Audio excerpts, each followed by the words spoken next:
गेली 7-8-10 वर्ष या मतदारसंघाची जी डेव्हलपमेंट झालेली आहे, जो विकास झालेला आहे, जे रस्ते झालेले आहेत, ज्या पाण्याच्या सुविधा झालेल्या आहेत, ह्या सगळ्या जर पाहिल्या तर किती मोठा निधी साहेबांनी या मतदारसंघात दिलेला आहे आपल्याला पाहायला लागेल. एवढंच नव्हे तर दिलेला निधी पुस्तकाच्या माध्यमातून आपल्यापर्यंत पोहोचवला गेला. अनेक उत्तम आलेख आपल्याला दाखवला गेला की कोणत्या गावामध्ये कोणता निधी दिलेला आहे, कोणत्या कामासाठी दिलेला आहे, हे दाखवण्याचं काम त्या ठिकाणी झालेलं आहे. अशा पद्धतीचा निधी देणारा आपला नेता मिळाला.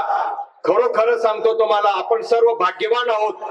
जर आपले मतदारसंघ इतरत्र कुठेतरी जोडले गेले असते तर 50 वर्ष विकास आपला मागा राहिला असता. सुदैवानं स्वर्गीय बाबासाहेब कुपेकरांच्या नंतर ज्यावेळेला मतदारसंघ बदलले त्यावेळेला आपला हा मतदारसंघ आणि गडिंग्लज शहर हे कागलला जोडलं गेलं. अनेक वर्ष कागल मतदारसंघातून एक प्रचंड मोठं नेतृत्व काम करत होतं. ज्या नेतृत्वाच्या माध्यमातून जिल्ह्याचा विकास होत होता, असं नेतृत्व आम्हाला या ठिकाणी मिळालं. ज्या नेतृत्वाला त्याग आणि सेवेची मूर्ती म्हणून पाहतो, जिल्ह्यात एक आदर्श नेतृत्व म्हणून काम करून दाखवण्याची छबी त्यांची आहे, ते आदरणीय नामदार हसन मुश्रीफ साहेब, ज्याने विकासाच्या माध्यमातून राज्यात उच्चांकी असं काम केलं. ज्या ज्या वेळेला मंत्रिपदामध्ये काम करत होते, वेगवेगळ्या खात्याचं मंत्रिपद भूषवत होते, त्या त्या वेळेला त्या त्या खात्याच्या माध्यमातून प्रचंड मोठा निधी आपल्या समोर आणला, आपल्या गावात आणला, गावातल्या गरजू माणसांच्या पर्यंत शेवटच्या घरापर्यंत पोहोचवला. आणि वेगवेगळ्या माध्यमातून निधी पोहोचवणारा एकमेव महाराष्ट्राचा जर नेता कोण असेल तर तो माननीय नामदार हसन मुश्रीफ साहेब आहे. श्रवणबाळ योजनेतून आपल्याला माहिती आहे, त्याचबरोबर निराधार योजनेतून मिळालेला निधी तोही माहिती आहे. युवकांच्या पासून तरुणांच्या पर्यंत, तरुणांच्या पासून वयोवृद्धांच्या पर्यंत जशा समस्या असतात त्या त्या पद्धतीची मदत त्या नेत्याच्या माध्यमातून झाली. उभ्या आयुष्यामध्ये आम्ही कोणी विसरू शकत नाही अशा पद्धतीचं काम या मतदारसंघामध्ये आणि या राज्यात झालेलं आहे. वैद्यकीय क्षेत्रामध्ये तर काम पाहिलं तर देशामध्ये असा कोणताही नेता नाहीये ज्या नेत्यानं महाराष्ट्रातला कायदा बदलला, गोरगरीब जनतेला मुंबई सारख्या पंचतारांकित हॉस्पिटलमध्ये मोफत उपचार करून देण्यासाठी एक सुविधा निर्माण केली. ज्या हॉस्पिटलमध्ये आपण जाऊ शकत नाही, उपचार घेऊ शकत नाही, लाखो रुपये खर्चाचे ऑपरेशन त्या ठिकाणी होतात, त्या ठिकाणी आपल्या सर्वसामान्य गोरगरिबांना जाण्यासाठी मुभा करून दिली. नंबर 1च्या दर्जाचं त्या ठिकाणी उपचार मिळवून दिलं, राहण्याची सुविधा करून दिली आणि उपचार झाल्यानंतर, ऑपरेशन झाल्यानंतर पुन्हा आपल्या गावाकडं आपल्याला सुखरूप पाठवून देण्याची व्यवस्था करून दिली. हा एकमेव नेता आपल्या राज्यातला आहे ज्याने घटना त्या ठिकाणी नव्हती ती घटना तयार केली. अशा वेगवेगळ्या माध्यमातून उच्चांकी काम करणारे आमचं नेतृत्व आपल्याला या ठिकाणी मिळालेलं आहे. परवा मी उत्तूर मतदारसंघामध्ये प्रचाराला गेलो होतो. उत्तूर मतदारसंघामध्ये गेल्या 2 वर्षापूर्वी 700 कोटीचा प्रोजेक्ट त्या ठिकाणी साहेबांनी आणलेला आहे. निसर्ग उपचार केंद्र, ज्या ठिकाणी आपल्या या पंचक्रोशीतील अनेक विद्यार्थ्यांना आयुर्वेदातले धडे, आयुर्वेदातलं महत्व, उपचाराच्या बद्दलचं महत्व, जेणेकरून भारतीय ऋषी परंपरा आणि मुनींनी जी खरी आरोग्याची काळजी घेण्यासाठी जे ज्ञान दिलं होतं त्या पद्धतीचं सेंटर त्या ठिकाणी भारत सरकारच्या माध्यमातून त्या ठिकाणी सुरू झालेलं आहे. दुसरं एक विशेष महत्वाचं म्हणजे त्या ठिकाणी 10% जागा ज्या विदेशी मुलांना अध्ययन घेण्यासाठी मिळालेल्या आहेत. आपला भारत देश जगाला आजपर्यंत ज्ञान देत आलेला आहे. आपल्या देशातलं तक्षशिला आणि नालंदा विद्यापीठ जे होतं, अशा विद्यापीठामध्ये जगातले नामवंत ऋषीमुनी, नामवंत क्रांतिकारक, नामवंत संत अशा अनेक योगिनी त्या ठिकाणी अध्ययन केलं आणि जगाच्या कल्याणासाठी काम करण्यासाठी, सृष्टीच्या कल्याणाच्या काम करण्यासाठी, मानव जातीच्या कल्याणाच्या काम करण्यासाठी, निसर्गाच्या कल्याणासाठी काम करण्यासाठी, पंचमहाभूताच्या कल्याणासाठी काम करण्यासाठी अशा पद्धतीचं अध्ययन त्या ठिकाणी सुरू केलं. म्हणूनच देश आणि जग आपल्याकडे विश्वगुरु म्हणून पाहतंय. आणि खऱ्या अर्थानं आमच्या जिल्ह्यामध्ये आमच्या मतदारसंघामध्ये आदरणीय नामदार मुश्रीफ साहेबांच्या माध्यमातून हे सेंटर सुरू झालं आणि या सेंटर मध्ये आता विदेशातील विद्यार्थी या भागातला परिसराचा अभ्यास करण्यासाठी येणार आहेत, निसर्गाचा अभ्यास करण्यासाठी येणार आहेत आणि वैद्यकीय क्षेत्रातल्या अभ्यासाचं अध्ययन करून आपल्या देशामध्ये आपल्या रुग्णांना सेवा देणार आहेत. किती मोठं नेतृत्व आणि किती मोठं विजन. एवढंच नव्हे तर वारकरी संप्रदाय सुरक्षित राहावा, वारकरी संप्रदायाची वाढ होत जावी, कोणत्याही प्रकारची अडचण येऊ नये म्हणून त्यांना सुद्धा अभय देण्याचं काम या नेतृत्वाने केलेलं आहे. हजारो मंदिरं आमच्या पंचक्रोशीमध्ये बांधले गेलेले आहेत. अनेक जीर्णोद्धार झालेली मंदिरं, जीर्ण झालेली मंदिरं पुन्हा बांधली गेली. जे छत्रपती शिवाजी महाराजांचा आदर्श होता, अहिल्याबाई होळकरांचा आदर्श होता, राजर्षी शाहू महाराजांचा आदर्श होता, त्याच आदर्शावर पाऊल ठेवून आज आदरणीय नेते आपल्याला या ठिकाणी काम करत असलेलं पाहायला मिळतं. मंदिरं, मठ आणि मशिदी आमच्या संस्कृतीचा मुख्य वारसा आहे. तो जर सुरक्षित असेल तरच आपलं भविष्य सुरक्षित असू शकतं. पुढच्या पिढीला आपल्या राष्ट्रानं काय दिलेलं आहे, आपल्या संस्कृतीनं काय दिलेलं आहे हे सांगण्यासाठी ही मंदिरं, मशिद सुरक्षित असणं गरजेचं आहे. प्रचंड मोठा निधी त्या ठिकाणी दिला गेला. म्हणूनच आज आम्ही सर्वजण गुन्ह्या गोविंदाने या ठिकाणी नांदत असलेलं आपल्याला पाहायला मिळतं. असं नेतृत्व भविष्य काळामध्ये आपल्याला मिळणं शक्य नाही. एवढा प्रचंड मोठा निधी द्यायचा, प्रत्येकाच्या जीवन मरणातल्या गरजा समजावून घेऊन मदत करायचं, त्याचबरोबर व्यक्तिगत पातळीवर मदत करायचं, अशा सर्वांगीण पद्धतीने मदत करणारा जर नेता जर या महाराष्ट्रात कोण असेल तर तो फक्त एकच एक नेता माननीय नामदार हसन मुश्रीफ साहेब आहे. आज आमच्या गडिंग्लज मध्ये 15-20 वर्ष सत्ता नव्हती, तर आमच्याच मतदारसंघाचं नेतृत्व साहेब करत होते. तर गडिंग्लजच्या विकासासाठी कोणत्याही प्रकारची निधीची कमतरता त्या ठिकाणी करू दिली नाही. जेवढा शक्य असेल तितका निधी देण्याचं त्या ठिकाणी काम केलं आणि त्याचबरोबर गडिंग्लजच्या विकासामध्ये कुठल्याही प्रकारचा अडथळा न येता विकास सुद्धा त्या जोमाने करून देण्याचं काम केलं.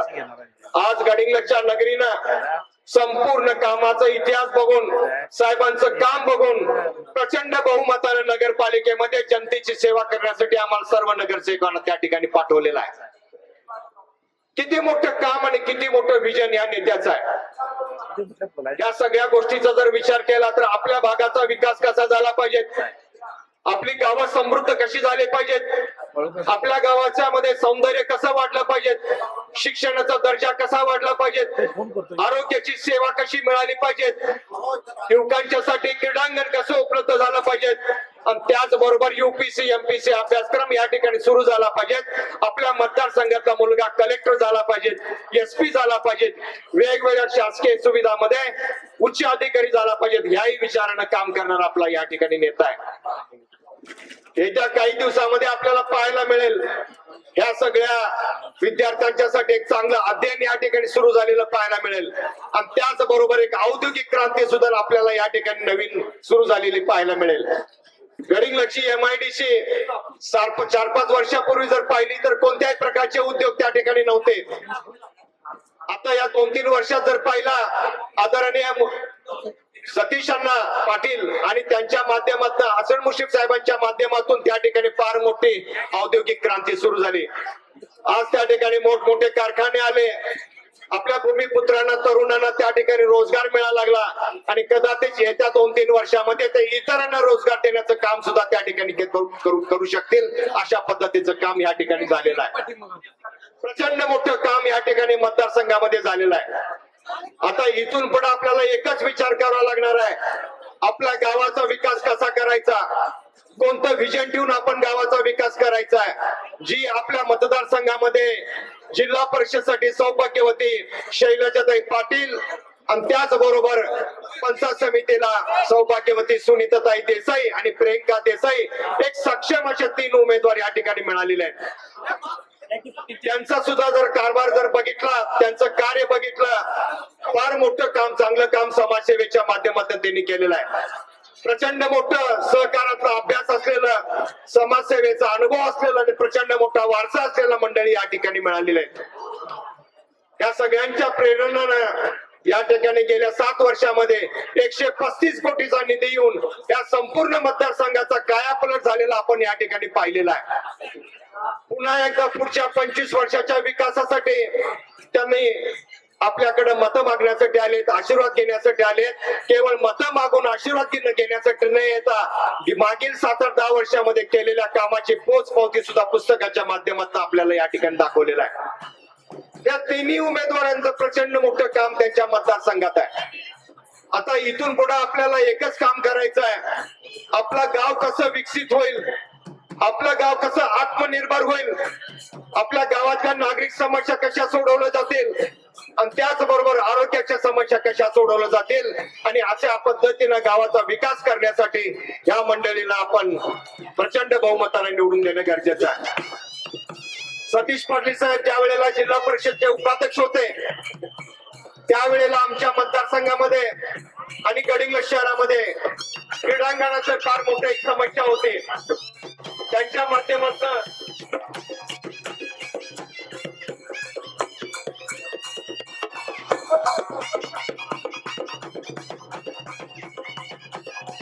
आज या ठिकाणी करंबळीचे सर्व ग्रामस्थ, सर्व मतदार बंधू या ठिकाणी आलेले आहेत. त्यांचे मी सहर्ष स्वागत करतो. एक मोठं क्रीडांगण त्या ठिकाणी तयार करण्याचं स्वप्न होतं. अनेक क्रीडा क्षेत्रातील दिग्गज मंडळी अनेक वर्षापासून सातत्यानं प्रयत्न करत होते. आज त्या ठिकाणी सतीशरावांच्या माध्यमातून एक मोठं क्रीडांगण मिळालं आणि एवढंच नव्हे तर ते आज पूर्णपणे क्रीडांगण सर्व तरुणांच्यासाठी, विद्यार्थ्यांच्यासाठी प्रॅक्टिस करण्यासाठी पूर्णपणे सज्ज असलेला आहे आणि त्या क्रीडांगणावर दररोज 400-500 विद्यार्थी सातत्याने प्रॅक्टिस करत असलेलं आपल्याला या ठिकाणी पाहायला मिळतं.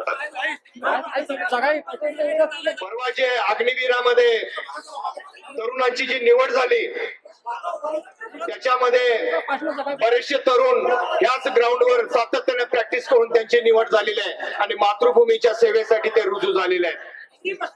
अशा पद्धतीचा विकासाचं काम करणारं नेतृत्व आपल्याला या ठिकाणी मिळालं आणि या सर्व उमेदवारांच्या माध्यमातून आपलं गाव, आपला परिसर आणि आपला मतदारसंघ पुढच्या भविष्यकाळाच्या विचाराच्या माध्यमातून, विकासाच्या माध्यमातून आपल्याला कोणत्या पद्धतीने पुढे घेऊन जायचं आहे, कसं डेव्हलपमेंट त्याची करायची आहे, या सगळा विचार घेऊन आपल्याला या ठिकाणी काम करायचं आहे.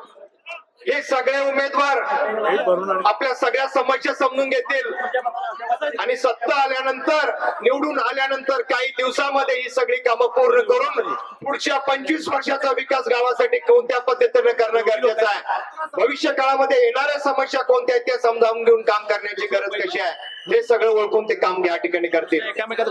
त्यामुळे आपल्या सर्वांना मी कळकळीची विनंती करतो की येत्या 7 तारखेला या तिन्ही उमेदवारांना घड्याळ चिन्हावर प्रचंड मोठ्यानं विजय करून, घड्याळ चिन्हावर बटन दाबून प्रचंड मोठ्यानं विजय करून यांना आपण या ठिकाणी निवडून द्यावा एवढीच मी आपल्या सर्वांना कळकळीची विनंती करतो. थांबतो. जय हिंद, जय महाराष्ट्र. दिना दिवशी या मराठी मातीची सेवा करणारा अस्सल मराठी पुरोगामी नेता आदरणीय अजितदादा पवार यांचं बारामतीच्या विमान अपघातात निधन झालं. दादांच्या जाण्याची बातमी समजल्याबरोबर घरातली आई आणि बाप गेल्यासारखे मुश्रीफ साहेब धाय मोकळून रडले. मी मुश्रीफ साहेबांना विचारलं, साहेब दादांच्या जाण्यामुळे तुमचं वैयक्तिक काय नुकसान झालं? साहेब म्हणाले, विजय, महाराष्ट्राच्या राजकारणामध्ये अजितदादा पवार हा हसन मुश्रीफचा शेवटचा राजकीय आधार होता आणि तो शेवटचा राजकीय आधार जाणं हे माझ्यासाठी अत्यंत दुर्दैवी आहे. परवा संजय आवटे असं म्हणाले की अजितदादा पवार म्हणजे नेमके कोण, तर स्वर्गीय यशवंतराव चव्हाण साहेबांच्या शाळेत तयार झालेला शेवटचा विद्यार्थी लोकनेता म्हणजे आदरणीय अजितदादा पवार महाराष्ट्राच्या राजकारणातला शेवटचा विद्यार्थी लोकनेता जाणं आणि यशवंतराव चव्हाणांच्या शाळेतला शेवटचा लोकनेता जाणं ही अतिशय वाईट गोष्ट आहे. यशवंतरावांची आठवण निघाली म्हणून सांगतो. 1 मे 1960 ला यशवंतरावांनी संयुक्त महाराष्ट्राच्या मुख्यमंत्री पदाची शपथ घेतली आणि शपथ घेतल्यानंतर दुसऱ्या दिवशी आत्रेंनी त्यांच्यावर टीका केली. आत्रे असं म्हणाले, जो माणूस एक मूल जन्माला घालू शकला नाही तो महाराष्ट्र काय सांभाळणार. यशवंतरावांना वाईट वाटलं, वेणुताईंना त्याहून वाईट वाटलं वेणुताई यशवंतरावांना म्हणाल्या, साहेब, आत्रेंनी केलेली टीका माझ्या जिव्हारी लागली. यशवंतराव म्हणाले, अगं वेणू, झेंडूच्या फुलेमधून खळखळून हसवणारे आत्रे मला माहिती आहेत, हे टीका करणारे आत्रे मला माहिती नाहीत. तरीही वेणुताईच्या मनाचं काही समाधान झालं नाही. शेवटी यशवंतरावांनी न राहून आत्रेंना फोन केला आणि यशवंतराव म्हणाले, अहो आत्रे, तुम्ही माझ्यावर जी टीका केली ती चुकीची होती. आत्रे म्हणाले, साहेब, ते कसं काय? यशवंतराव म्हणाले, 1942 साली माझी वेणू गरोदर होती. 42च्या लढ्यात मी घरी नसताना इंग्रजांचं सैन्य घरात घुसलं, लाठीचार्ज झाला, धक्काबुक्की झाली आणि दुर्दैवानं मला वेणूचा गर्भपात करावा लागला. आणि डॉक्टरांनी सांगितलं, यशवंतराव, तुम्ही आयुष्यभर वडील होऊ शकणार नाही आणि वेणुताई, तुम्ही आयुष्यभर आई होऊ शकणार नाही. आत्रेंना एवढं वाईट वाटलं. आत्रे घरी आले आणि आत्रेंनी यशवंतराव आणि वेणुताईंची माफी मागितली. सतीश पाटील साहेब, यशवंतराव चव्हाण साहेबांनी एक मूल जन्माला घातलं नाही हे खरं आहे, पण महाराष्ट्राला नव्याने जन्माला घालण्याचं काम मात्र स्वर्गीय यशवंतराव चव्हाण साहेबांनी केलं होतं. त्या स्वर्गीय यशवंतराव चव्हाण साहेबांच्या स्वप्नातला महाराष्ट्र 50 वर्षात कुठं असेल याची मांडणी करणारा स्वर्गीय यशवंतराव चव्हाण साहेबांच्या शाळेतला शेवटचा विद्यार्थी लोकनेता अशी अजितदादांची ओळख होती. दादांच्या जाण्यानं महाराष्ट्राचं काय नुकसान झालंय हे येणारा काळ तुम्हाला समजावून सांगेल. दादांना राष्ट्रवादी काँग्रेस पक्षाच्या वतीनं आणि महाराष्ट्राच्या वतीनं मनापासून भावपूर्ण श्रद्धांजली अर्पण करतो. मुळात ही निवडणूक एका टोकावर येऊन थांबलेली आहे. या निवडणुकीमध्ये आरोप प्रत्यारोप व तुर्बतमट साहेब होणार नाहीत असं मला वाटत होतं, पण पलीकडे शिवाजी खोत नावाचं एक बांडगुळ उठून बसलंय आणि अत्यंत खालच्या पातळीला जाऊन त्याने मुश्रीफ साहेबांवर टीका सुरू केली. मी अत्यंत नम्रपणे शिवाजी खोत यांना सांगतो की आपला पगार किती, आपली उंची किती, आपली पात्रता काय याचा विचार करून तुम्ही मुश्रीफ साहेबांवर टीका करा. कारण मुश्रीफ साहेब हा फक्त आमचा नेता नाही, तर मुश्रीफ साहेब हा आमचा सामाजिक बाप आहे. त्यामुळे आमच्या सामाजिक बापावर बोलत असताना, मुश्रीफ साहेबांसारख्या कॅबिनेट मंत्र्यावर बोलत असताना संविधानिक पातळी सोडू नका. विनाकारण कमरेचं सोडून डोक्याला अडकवू नका. तुम्ही जे आरोप मुश्रीफ साहेबांवर करणार आहात त्या आरोपांमध्ये खरोखर तथ्य आहे का बघा. ते काय म्हणाले, कॅबिनेट मंत्रीपद साहेबाच्या घरात, साहेबाचं पोरग गोकुळचं चेअरमन, साहेबाच्या ताब्यात केडीसी, सर्वसामान्य माणसाला साहेब पद का देत नाही. मी शिवाजी खोतांना आठवण करून देतो, 15 वर्षापूर्वी केडीसी बँकेची अवस्था शिवाजी खोतांनी बघावी. 15 वर्षापूर्वी बँक बुडलेली होती, बँकेवर प्रशासक होतं, बँक तोट्यात होती. म्हणजे इथल्या गिजवण्यातल्या बाबाला कोणी 15 वर्षापूर्वी म्हणालं असतं की तुझी पोरगी केडीसीत काम करणाऱ्या पोराला देणार काय, तर गिजवण्यातला बाबा म्हणायचा, बुडलेल्या बँकेत काम करणाऱ्या पोराच्या गळ्यात मी माझी पोरगी मारून तिच्या आयुष्याचं वाळवण लावणार नाही. संचित तोट्यात असणारी, बुडलेली, प्रशासक असणारी बँक हसन मियालाल मुश्रीफ नावाच्या सहकार महर्षीच्या ताब्यात आली. बुडलेली बँक साहेबांनी फक्त फायद्यात आणली नाही तर 13,000 कोटीच्या उलाढालीपर्यंत आणून ठेवली. जेवढे कामगार केडीसी मध्ये होते ते रोजंदारीवर काम करत होते. ते साहेबांकडे आले आणि साहेबांना म्हणाले, साहेब किती दिवस रोजंदारीवर काम करायचं, आम्ही परमनंट कधी होणार. साहेबांनी स्वतःच्या खिशातले पैसे घातले, 8 वर्ष न्यायालयाचा लढा लढला आणि रोजंदारीवर काम करणारे केडीसीचे हजारो कर्मचारी आज 50,000, 60,000, 90,000 पगार घेतात. गिजवण्याचा बाबा 15 वर्षापूर्वी आपली पोरगी केडीसी बँकेतल्या पोराला द्यायला तयार नव्हता. आता गिजवण्याच्या बापाला सांगितलं की पोरग फक्त केडीसीत चिकटलंय, तर डोळं झाकून तो पोरगी द्यायला तयार होतो. ही किमया फक्त हसन मुश्रीफ नावाचा सहकार महर्षीच करू शकतो. आता बुडलेला सहकार उभा करणाऱ्या हसन मुश्रीफांना शिवाजी खोत सांगतायत की चेअरमन ते का झाले. अरे तुम्ही शरद सोया चालू करतो म्हणून लोकांकडून पैसे गोळा केलेले आहेत, अजून तुम्हाला शरद सोया सुरू करता आला नाही. किमान ते लोकांचे पैसे तरी परत करा, नाहीतर शरद सोया तरी चालू करा आणि मग शरद पवारांचं नाव घ्या. एवढी विनंती मी शिवाजी खोतांना अत्यंत नम्रपणे करीन. ते काय म्हणाले, पोरग गोकुळचं चेअरमन झालं. मुश्रीफ साहेबांनी म्हैस घेतली आणि मुश्रीफ साहेबांनी फोटो काढले. मुश्रीफ साहेबांना धार काढायला बसायला येतंय काय.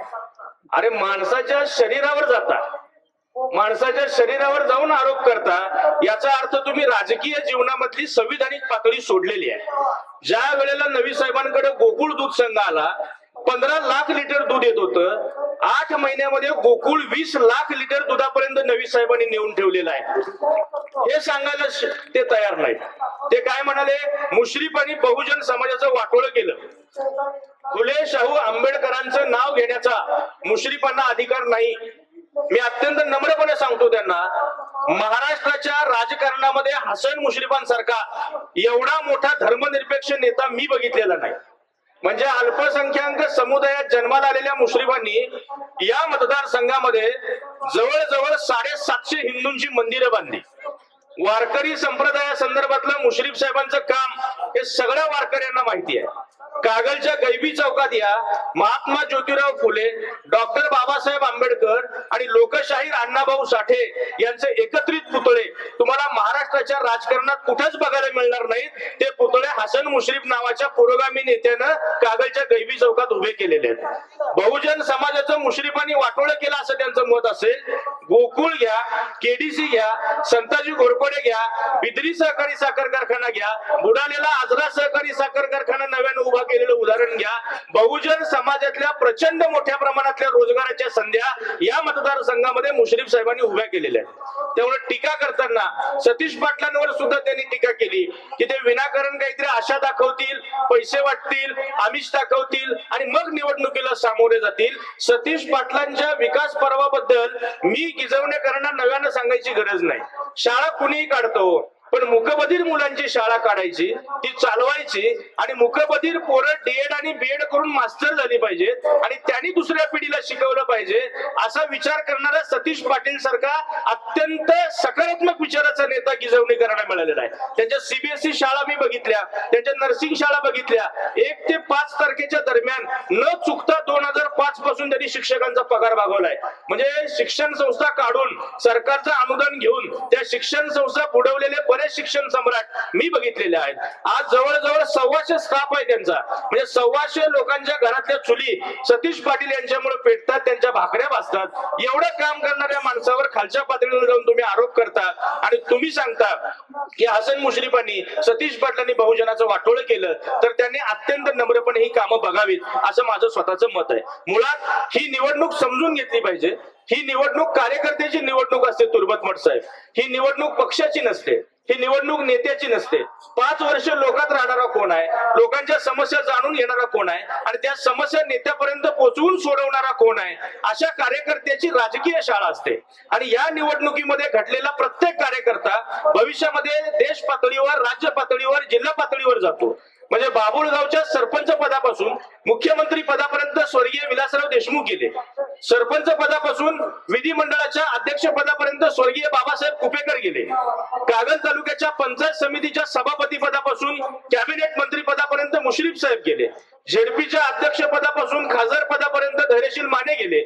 झेडपीच्या सदस्य पदापासून खासदार पदापर्यंत राजू शेट्टी साहेब गेले. त्यामुळे ही निवडणूक कार्यकर्त्याची राजकीय शाळा असते. आज या निवडणुकीला सामोरे जाताना एवढ्या मोठ्या प्रमाणात महिला बघितल्या. मला अजितदादांची आठवण झाली की दादांनी तुमच्यासाठी लाडकी बहीण योजना आणली आणि महिन्याला तुमच्या खात्यात 1500 आले. तुम्हाला कोणीतरी साडी देईल, त्याला सांगा की माझा अजित पवार नावाचा भाऊ आज हयात नाही, पण त्या भावानं दर महिन्याला 1500 रुपयाची ओवाळणी माझ्या पदरात टाकलेली आहे. मी माझी साडी घेते, माझ्या पोरगीला ड्रेस घेते आणि जमलं तर माझ्या नवऱ्याला पॅन्ट शर्ट घेते. एवढी ताकद मला अजितदादांना दिलेली आहे. 1500ची योजना आल्यावर सतीश पाटील साहेब, मुश्रीफ साहेब म्हणाले की आता बायकांना रोजगार उपलब्ध करून देऊया, 1000 रुपये त्यांचं कट करून घेऊया. केडीसी बँकेतून 30,000 रुपयाचं कर्ज दिलं बिनव्याजी आणि साहेबांच्या लक्षात आलं 30,000 रुपयात स्त्रीचा उद्योग उभा राहणार नाही, ती काही व्यवसाय चालू करणार नाही. म्हणून साहेबांनी सांगितलं की ते 30,000चं बिनव्याजी कर्ज केडीसी बँकेच्या माध्यमातून 1 लाखापर्यंत नेऊया आणि त्या स्त्रीला रोजगार उभा करता येतो का याचा विचार करूया. असा विचार करणारा माणूस बहुजन समाजाचं नुकसान करेल असं मला काही वाटत नाही. या मतदारसंघामध्ये सतीश पाटील साहेबांचे मिसेस शैलजा पाटील आहेत. त्यांनी 2012-17 मध्ये झेडपी जाऊन आलेले आहेत. छत्रपती राजर्षी पुरस्कार त्यांना मिळालाय. राजकारण कशाची खातात त्यांना चांगलं माहिती आहे. म्हणजे त्या सतीश पाटील राजकारणात आहेत म्हणून राजकारणात आलेत असं काही नाही.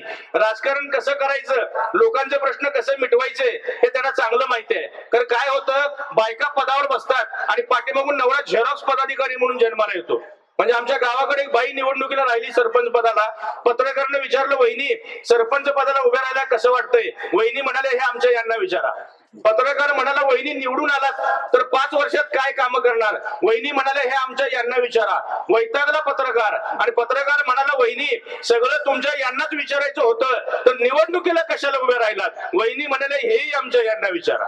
सत्ता केंद्रित स्त्री आणि पुरुष केंद्रित राजकारण कसं मिटवायचं या स्त्रियांना माहिती आहे. पाटील साहेब आनंद झाला या सभेत. लोक दाद देत आहेत, टाळ्या वाजवत आहेत. मी परवा एका व्याख्यानाला गेलो सतीश पाटील साहेब बोलायला उभा राहिलो आणि वहिनी माझ्याकडे रागानं बघाली. मी भाषण थांबवलं. मी म्हटलं वहिनी माझं काही चुकलंय काय? ती म्हणाली बाळ तुझं काय चुकायला नाही. म्हटली लय भारी बोलायलास बोल तू. मी परत बोलायला सुरू केलं. ती दुप्पट रागानं बघाली. मी थांबलो. दुसऱ्याच्या गावात गेलो. घराकडे नीट जायचं होतं. मी म्हटलं वहिनी माझं काही चुकलंय काय? ती म्हटली नाही. मग तू दुप्पट रागानं बघायलाच म्हटलं मगापासून काय झालंय? काय नाही बाळ म्हटलं तुझं काही चुकलं नाही. मग रागानं का बघाल्यास? काय नाही म्हटली तुझं तोंड माझ्या सासू सारखं आहे. तर दाद आली पाहिजे. म्हणजे मी काय सांगणार हे समोरच्या सभेतल्या लोकांना कळलं पाहिजे. सभा जागी असली पाहिजे. आपल्यावर जबाबदारी काय आहे? अजितदादांच्या मृत्यूनंतर हे अजितदादा पवार आहेत हे ओळखलं अजितदादांच्या घड्याळावरून. अजितदादांचं घड्याळ जिवंत ठेवायचं असेल तर आपल्याला घड्याळ या चिन्हासमोरचं बटन दाबावं लागेल आणि अजितदादांना भावपूर्ण श्रद्धांजली अर्पण करावी लागेल. अजितदादा हा कामाचा माणूस होता. अजितदादा कामावर पोहोचणारा माणूस होता. वेळेला महत्व देणारा माणूस होता. महाराष्ट्र 50 वर्षात कुठं असेल याची मांडणी करणारा अत्यंत सामान्य माणसामध्ये राहणारा असामान्य नेता होता. त्यामुळे दादांना श्रद्धांजली व्हायची असेल तर आपल्याला घड्याळ या चिन्हासमोरचं बटन दाबावं लागेल. परवा तुम्ही 26 जानेवारी साजरी केली. 26 जानेवारी 1950 ला डॉक्टर बाबासाहेब आंबेडकरांनी घटनेचा अंमल केला आणि आम्हाला देशाचं मालक केलं. बाबासाहेबांनी काय केलं? एक व्यक्ती एक मत एक मूल्य असं म्हणून राजकीय समानता आणली. काय समानता आहे राजकीय ती? तर धीरूभाई अंबानीचं पोरग मुंबईमध्ये बूथवर गेलं तर ते एकच मत करणार आणि गिजवण्यातली आमची आजी बूथवर गेली ती एकच मत करणार. म्हणजे अंबानीचं पोरग म्हणणार नाही मी जास्त टॅक्स भरतो मी 10 मतं करणार आणि आमची गिजवण्यातली आजी राबायला जाती ती गरीब आहे म्हणून ती एक मत करणार असं होणार नाही. अंबानीच्या पोरग्यानं सुद्धा बूथवर एकच मत करायचं आणि आमच्या गिजवण्याच्या आजीनं सुद्धा एकच मत करायचं. ही जी राजकीय समानता बाबासाहेबांनी दिलेली आहे ते मत विकासाच्या कामाला, ते मत कष्ट करणाऱ्या कामाला, ते मत सकारात्मक कामाला, सतीश पाटलांसारख्या 24 तास उपलब्ध असणाऱ्या माणसाच्या कामाला. मी सतीश पाटील साहेबांना परवा विचारलं साहेब तुम्ही झेडपीचे उपाध्यक्ष होता 5 वर्ष सदस्य होता किती विकास निधी आणला? मला वाटतं तुर्बतमठ साहेब 10 कोटी म्हणतील 20 कोटी म्हणतील मुश्रीफ साहेबांच्या सानिध्यात 50 कोटी म्हणतील. त्यांनी 5 वर्षामध्ये या मतदारसंघात 135 कोटीचा निधी आणला. हे ऐकल्यावर मला धक्का बसला. म्हणजे एक जिल्हा परिषदेचा उपाध्यक्ष आणि सदस्य काय क्रांती करू शकतो? मी त्याची ठळक कामं विचारली. त्यांनी इथलं क्रीडांगण सांगितलं 10 एकर मधलं. 2 प्राथमिक आरोग्य केंद्र 7-7 कोटीची सांगितली. आंबेहोळ प्रकल्पाला बांध घालून 6-7 गावांना पाणी देणं. म्हणजे जेवढे लोकांच्या जगण्याशी मूलभूत प्रश्न आहेत, लोकांचे निगडीत प्रश्न आहेत, लोकशाहीमध्ये लोकांना दैनंदिन जे प्रश्न भेडसावतात त्या प्रश्नांपर्यंत पोहोचण्यासाठी सतीश पाटील राबत आलेले आहेत. त्यामुळे या सर्व उमेदवारांच्या पाठीमागं 7 तारखेला खंबीरपणे उभे राहा. आता तुम्ही म्हणाल की विजय माझ्या एका मतानं काय क्रांती होणार आहे? माझ्या एका मतानं काय बदल होणार आहे?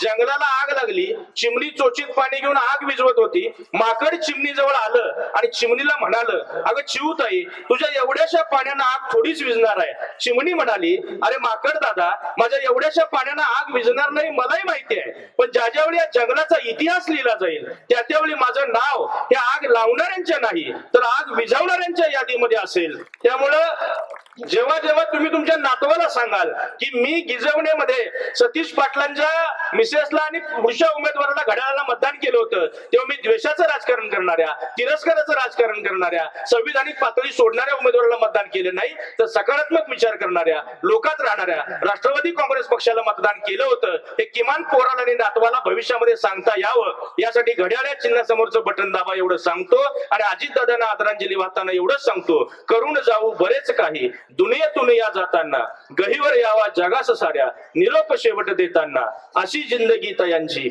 मार्ग तयासी 70 असे जगावे छाताडावर आव्हानाचे लावून अत्तर संकटांनाही म्हणावे चल ये आता 72 नजर रोखुनी नजरेमध्ये आयुष्याला द्यावे उत्तर. आयुष्यभर अजितदादांनी नजरेमध्ये नजर रोखून आयुष्याला उत्तर दिलं. ती ताकद मताच्या रूपानं घड्याळ चिन्हासमोरचं बटन दाबून या संपूर्ण आघाडीच्या पाठीमागे आपण उभं करा आणि अजितदादांना यांना भावपूर्ण श्रद्धांजली अर्पण करा एवढं सांगतो आणि थांबतो. धन्यवाद. निवडणुकीच्या संदर्भात आपण या ठिकाणी सर्वजण जमलात.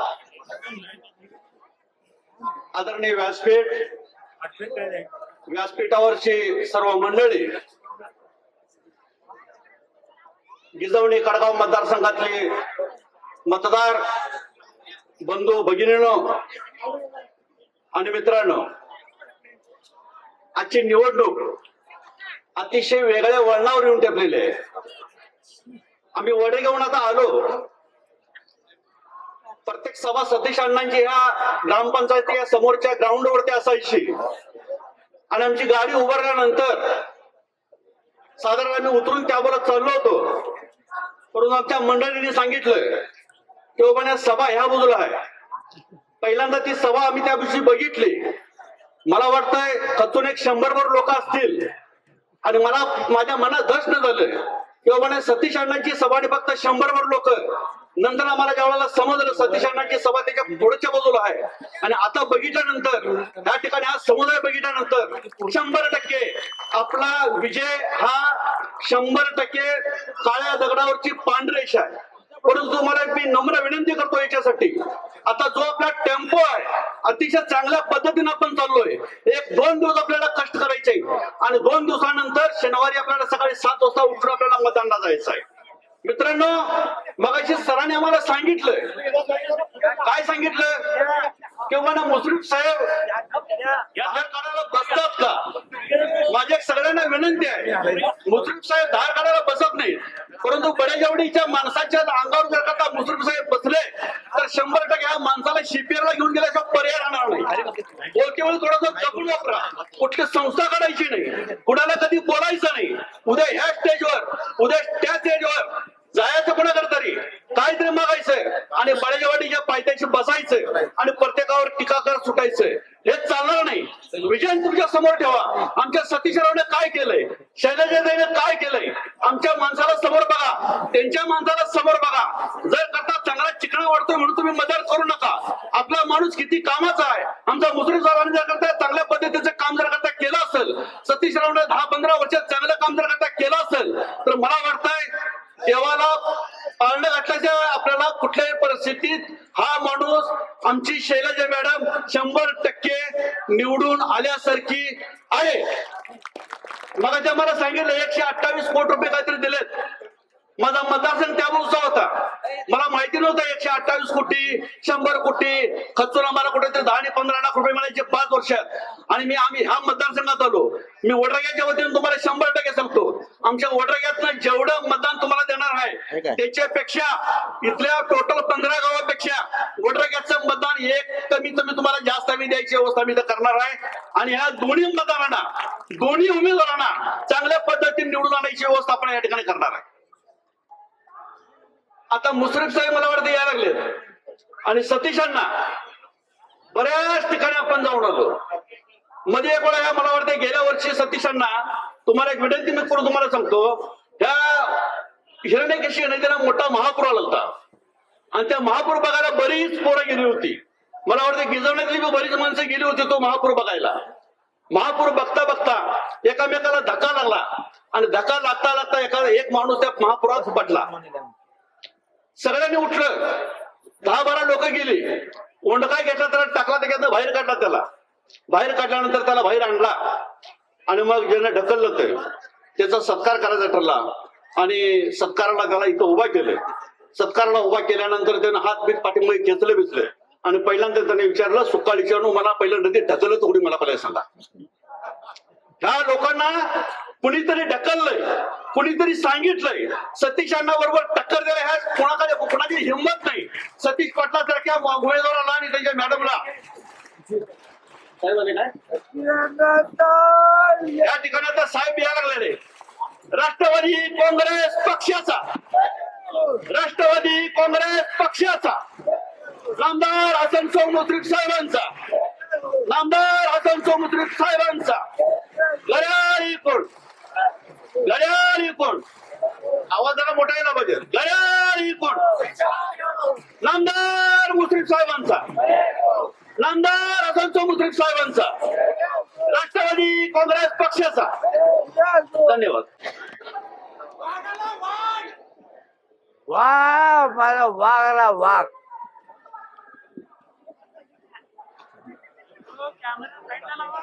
नामदार मुश्रीफ साहेबांचा, महाराष्ट्राचे श्रावणबाळ मुश्रीफ साहेबांचा, राष्ट्रवादी काँग्रेस पक्षाचा.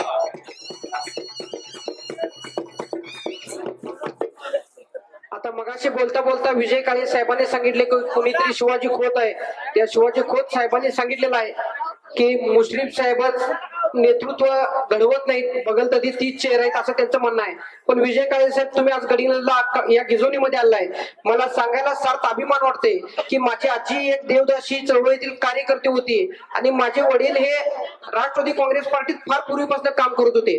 पण इथं जर एकत्रित परिस्थिती बघितली तर जनता दलचा आमच्या प्रभागात किंवा आमच्या गडिंगलज शहरावर एक बालेकिल्ला होता आणि माझं एक कुटुंब सपवायचं काम या जनता दलच्या लोकांनी केलं होतं. पण मला सांगायला एक अभिमान वाटते की माझ्या जीवनात हसन मुश्रीफ साहेबांसारखं एक दैवत आलं आणि त्या दैवताने माझ्यासारख्या एक मागासवर्गीय समाजातील कुटुंबातील युवकाला नगरसेवक पद म्हणून उभा केलं आणि निवडून त्याने आणलं. मला निवडूनच फक्त आणलं नाही तर गडिंगलज शहरात सगळ्यात जास्त उच्चंकी मतदान देऊन गडिंगलजच्या शहरात मला उपनगराचं पद हे मुश्रीफ साहेबांच्या माध्यमातून मिळाले. म्हणून त्या शिवाजी खोत साहेबांना सांगायचं आहे की वाढ बडबड करण्यापेक्षा आमच्यासारख्या कार्यकर्त्यांना घडवण्याचं काम ही मुश्रीफ साहेबांनी केलंय आणि तुमच्यासारखं शरद सोया कुठं बुडवली नाही किंवा बाजार समिती कुठं बुडवली नाही. मुश्रीफ साहेबांनी केडीसी बँक एनपीएत असलेली त्याला उर्जित अवस्थामध्ये आणलंय. गडिंगलज सहकारी साखर कारखान्यासारखं साखर कारखाना आज चांगल्या स्थितीत आणलेला आहे. त्यामुळे या शिवाजी खोत साहेबांना माझं सांगणं आहे की जर इथून पुढे जर मुश्रीफ साहेबांच्यावर तुम्ही जर व्यक्तिगत टीका करत असेल तर माझ्यासारखा कार्यकर्ता निश्चित तुम्हाला त्याच भाषेत उत्तर निश्चितच इथून पुढे आम्ही उत्तर देण्यासाठी तुम्हाला तयार आहे. कारण की तुम्ही जे बोलत होता तुम्हाला वाटत होतं की माझं कोण बोलत नाही. इथं आता अशोक खोत साहेबांनी पण मगाशी सांगितलेलं आहे तुम्ही काय विकास केलाय, गावात एखादी संस्था काढलेली आहे त्याचाही विचार केला पाहिजे. माझ्यासारख्या कार्यकर्त्याला सांगायला अभिमान वाटते की माझ्यासारख्या मागासवर्गीय कार्यकर्त्याला गोकुळ सारखी संस्था मुश्रीफ साहेबांनी काढून दिलं आणि त्या गोकुळ सारख्या संस्थेचं ठरावदार कामाला केलंय. तुम्ही साधं त्या शरद सोया सुद्धा चालू केलं नाही. म्हणजे लोकांना किती फसवायचं आणि किती खोटं बोलायचं. वाळलं स्टार प्रचारक म्हणून काय तोंडाला वाटतंय ते बडबडत फिरायचं. निश्चित तिथून पुढे जर तुमची बडबड थांबली नाही तर आम्हाला सुद्धा हो त्याच भाषेत तुम्हाला उत्तर द्यायला लागेल. आणखीन एक सांगायचं म्हटल्यावर या प्रभागाचा जर विकास व्हायचा असेल, या कडगाव कणगी मतदारसंघाचा जर विकास करायचा असेल तर राष्ट्रवादी व हसन मुश्रीफ साहेबांशिवाय पर्याय नाही. आणि तुम्हाला माहितच आहे सतीश दादांनी जिल्हा परिषद उपाध्यक्ष असताना काय काम केलंय, ताई जिल्हा परिषद सदस्य असताना काय काम केलंय. निश्चित या विकास कामाकडे बघून तुम्ही येतेला 9 तारखेला घड्याळ चिन्हावर बटन दाबून या दोन्ही उमेदवार बहुमतांना विजयी करा असं मी तुम्हाला आवाहन करतो आणि थांबतो. जय हिंद, जय महाराष्ट्र. नमस्ते. सर्वप्रथम मी राष्ट्रवादी अध्यक्ष सर्वांचे लाडके दादा अजितदादा पवार यांना भावपूर्ण श्रद्धांजली अर्पण करते आणि माझे भाषण सुरू करते. नमस्कार. जिल्हा परिषद व पंचायत समिती निवडणुकीच्या निमित्ताने आयोजित केलेल्या प्रचार सभेसाठी उपस्थित सर्व नेते, राजकीय वैद्यकीय क्षेत्रातील सन्माननीय हसन मुश्रीफ साहेब, जिल्हा परिषदचे माजी उपाध्यक्ष गट साखर संचालक सतीशदादा पाटील, व्यासपीठावर उपस्थित विविध गावातील आलेले सर्व सन्माननीय व उपस्थित मतदार बंधू भगिनींनो, मी सुनीता सचिन देसाई, गिजवणे पंचायत समिती गणामधून साहेबांच्या आशीर्वादाने राष्ट्रवादी पार्टीमधून अधिकृत उमेदवार म्हणून मी इथे उभे आहे. एकूण कौलगे गावात जिल्हा परिषद मतदारसंघातील साहेबांनी आमच्या कामाचा कौलगे गावात व जिल्हा परिषद मतदारसंघात साहेबांच्या कामाचा प्रचंड डोंगर उभा केलेला आहे. रस्ता, गटारी, पाणी, सार्वजनिक हॉल, मंदिर, लिव्हिंग ब्लॉक यासारख्या कोट्यावधीची कामाची साहेबांनी केलेली आहेतच.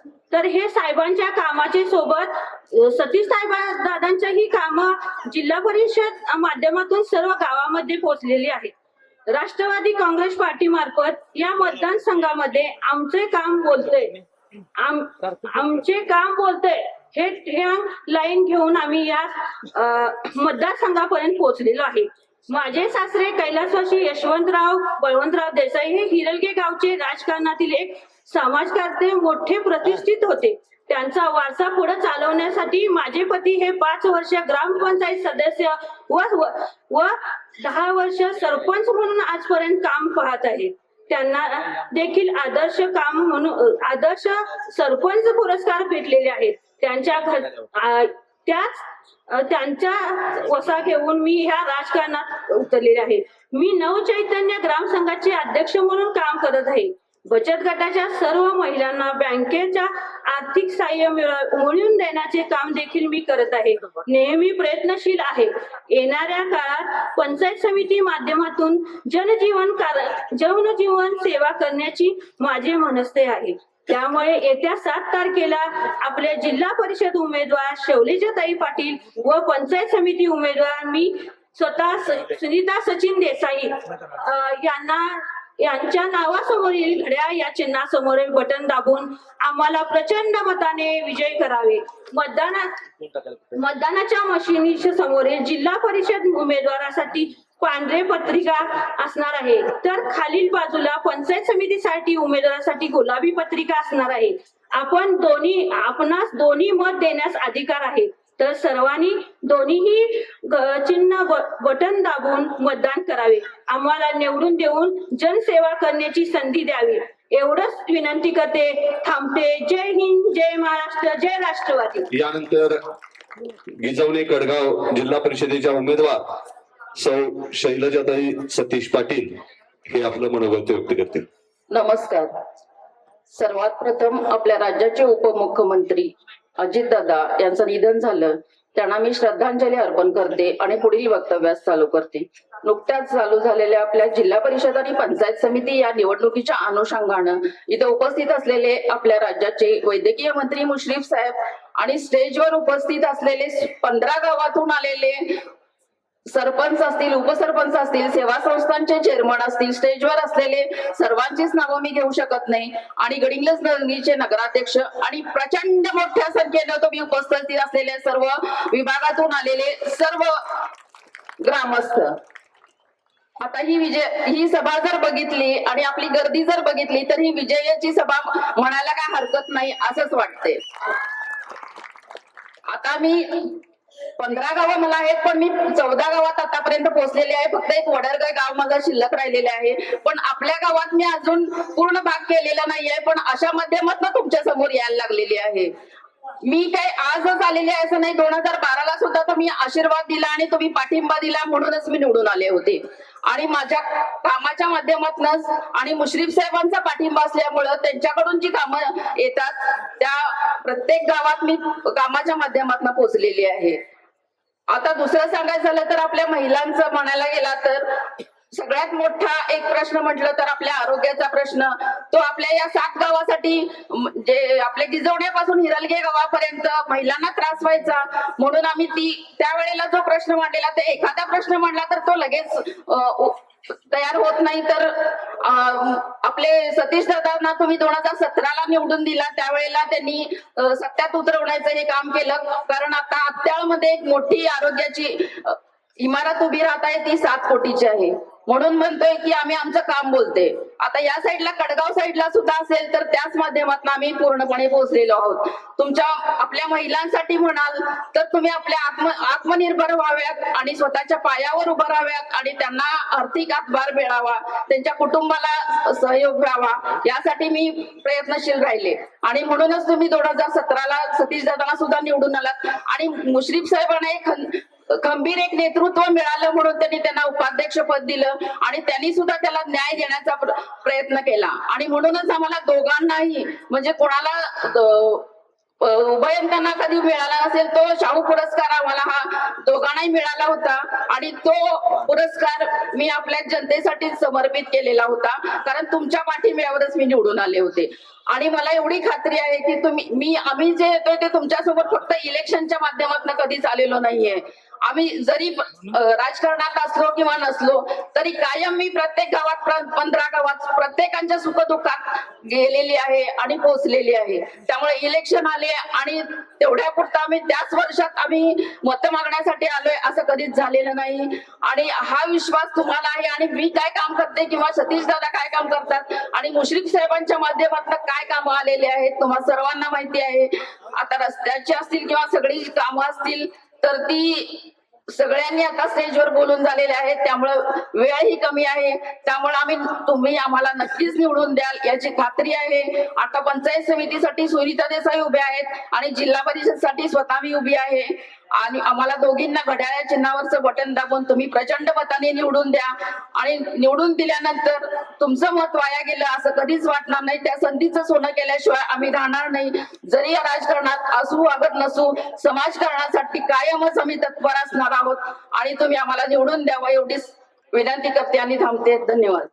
या राज्याचे उपमुख्यमंत्री आणि राष्ट्रीय नेते आदरणीय अजितदादा हे विमान दुर्घटनेत आम्हाला सोडून गेले. खरोखर एक दुःखद घटना.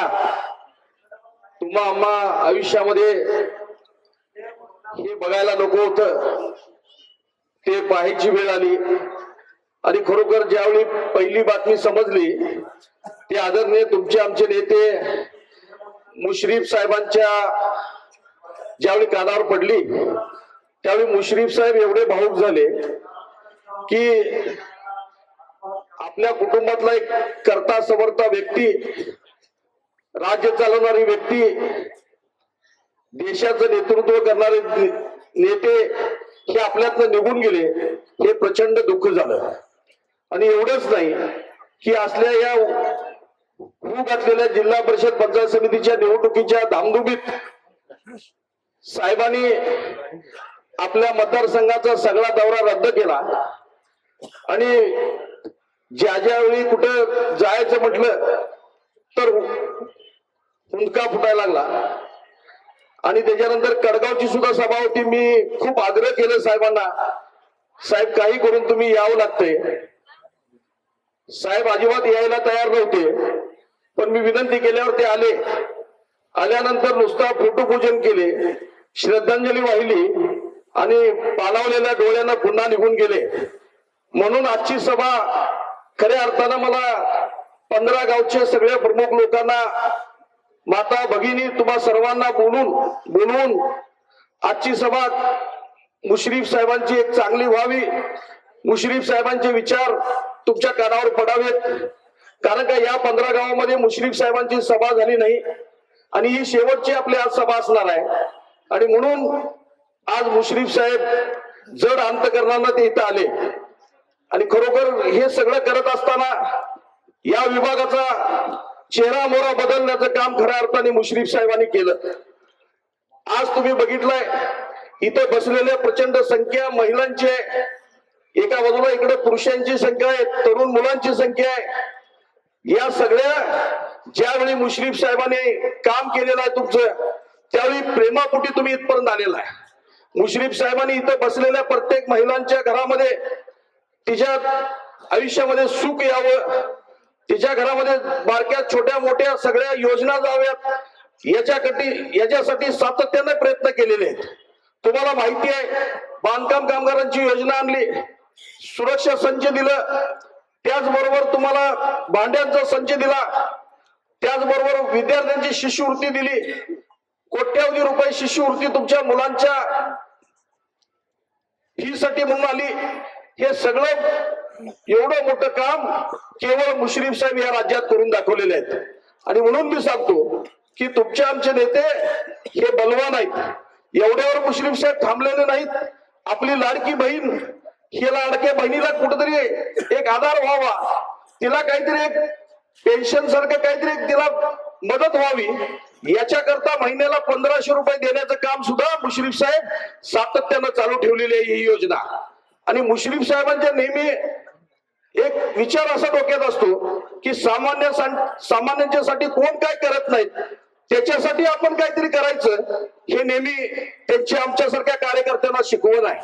आणि म्हणून मी सांगतो की ही सगळी कामं करण्यामध्ये यशस्वी साहेब झालेले आहेत.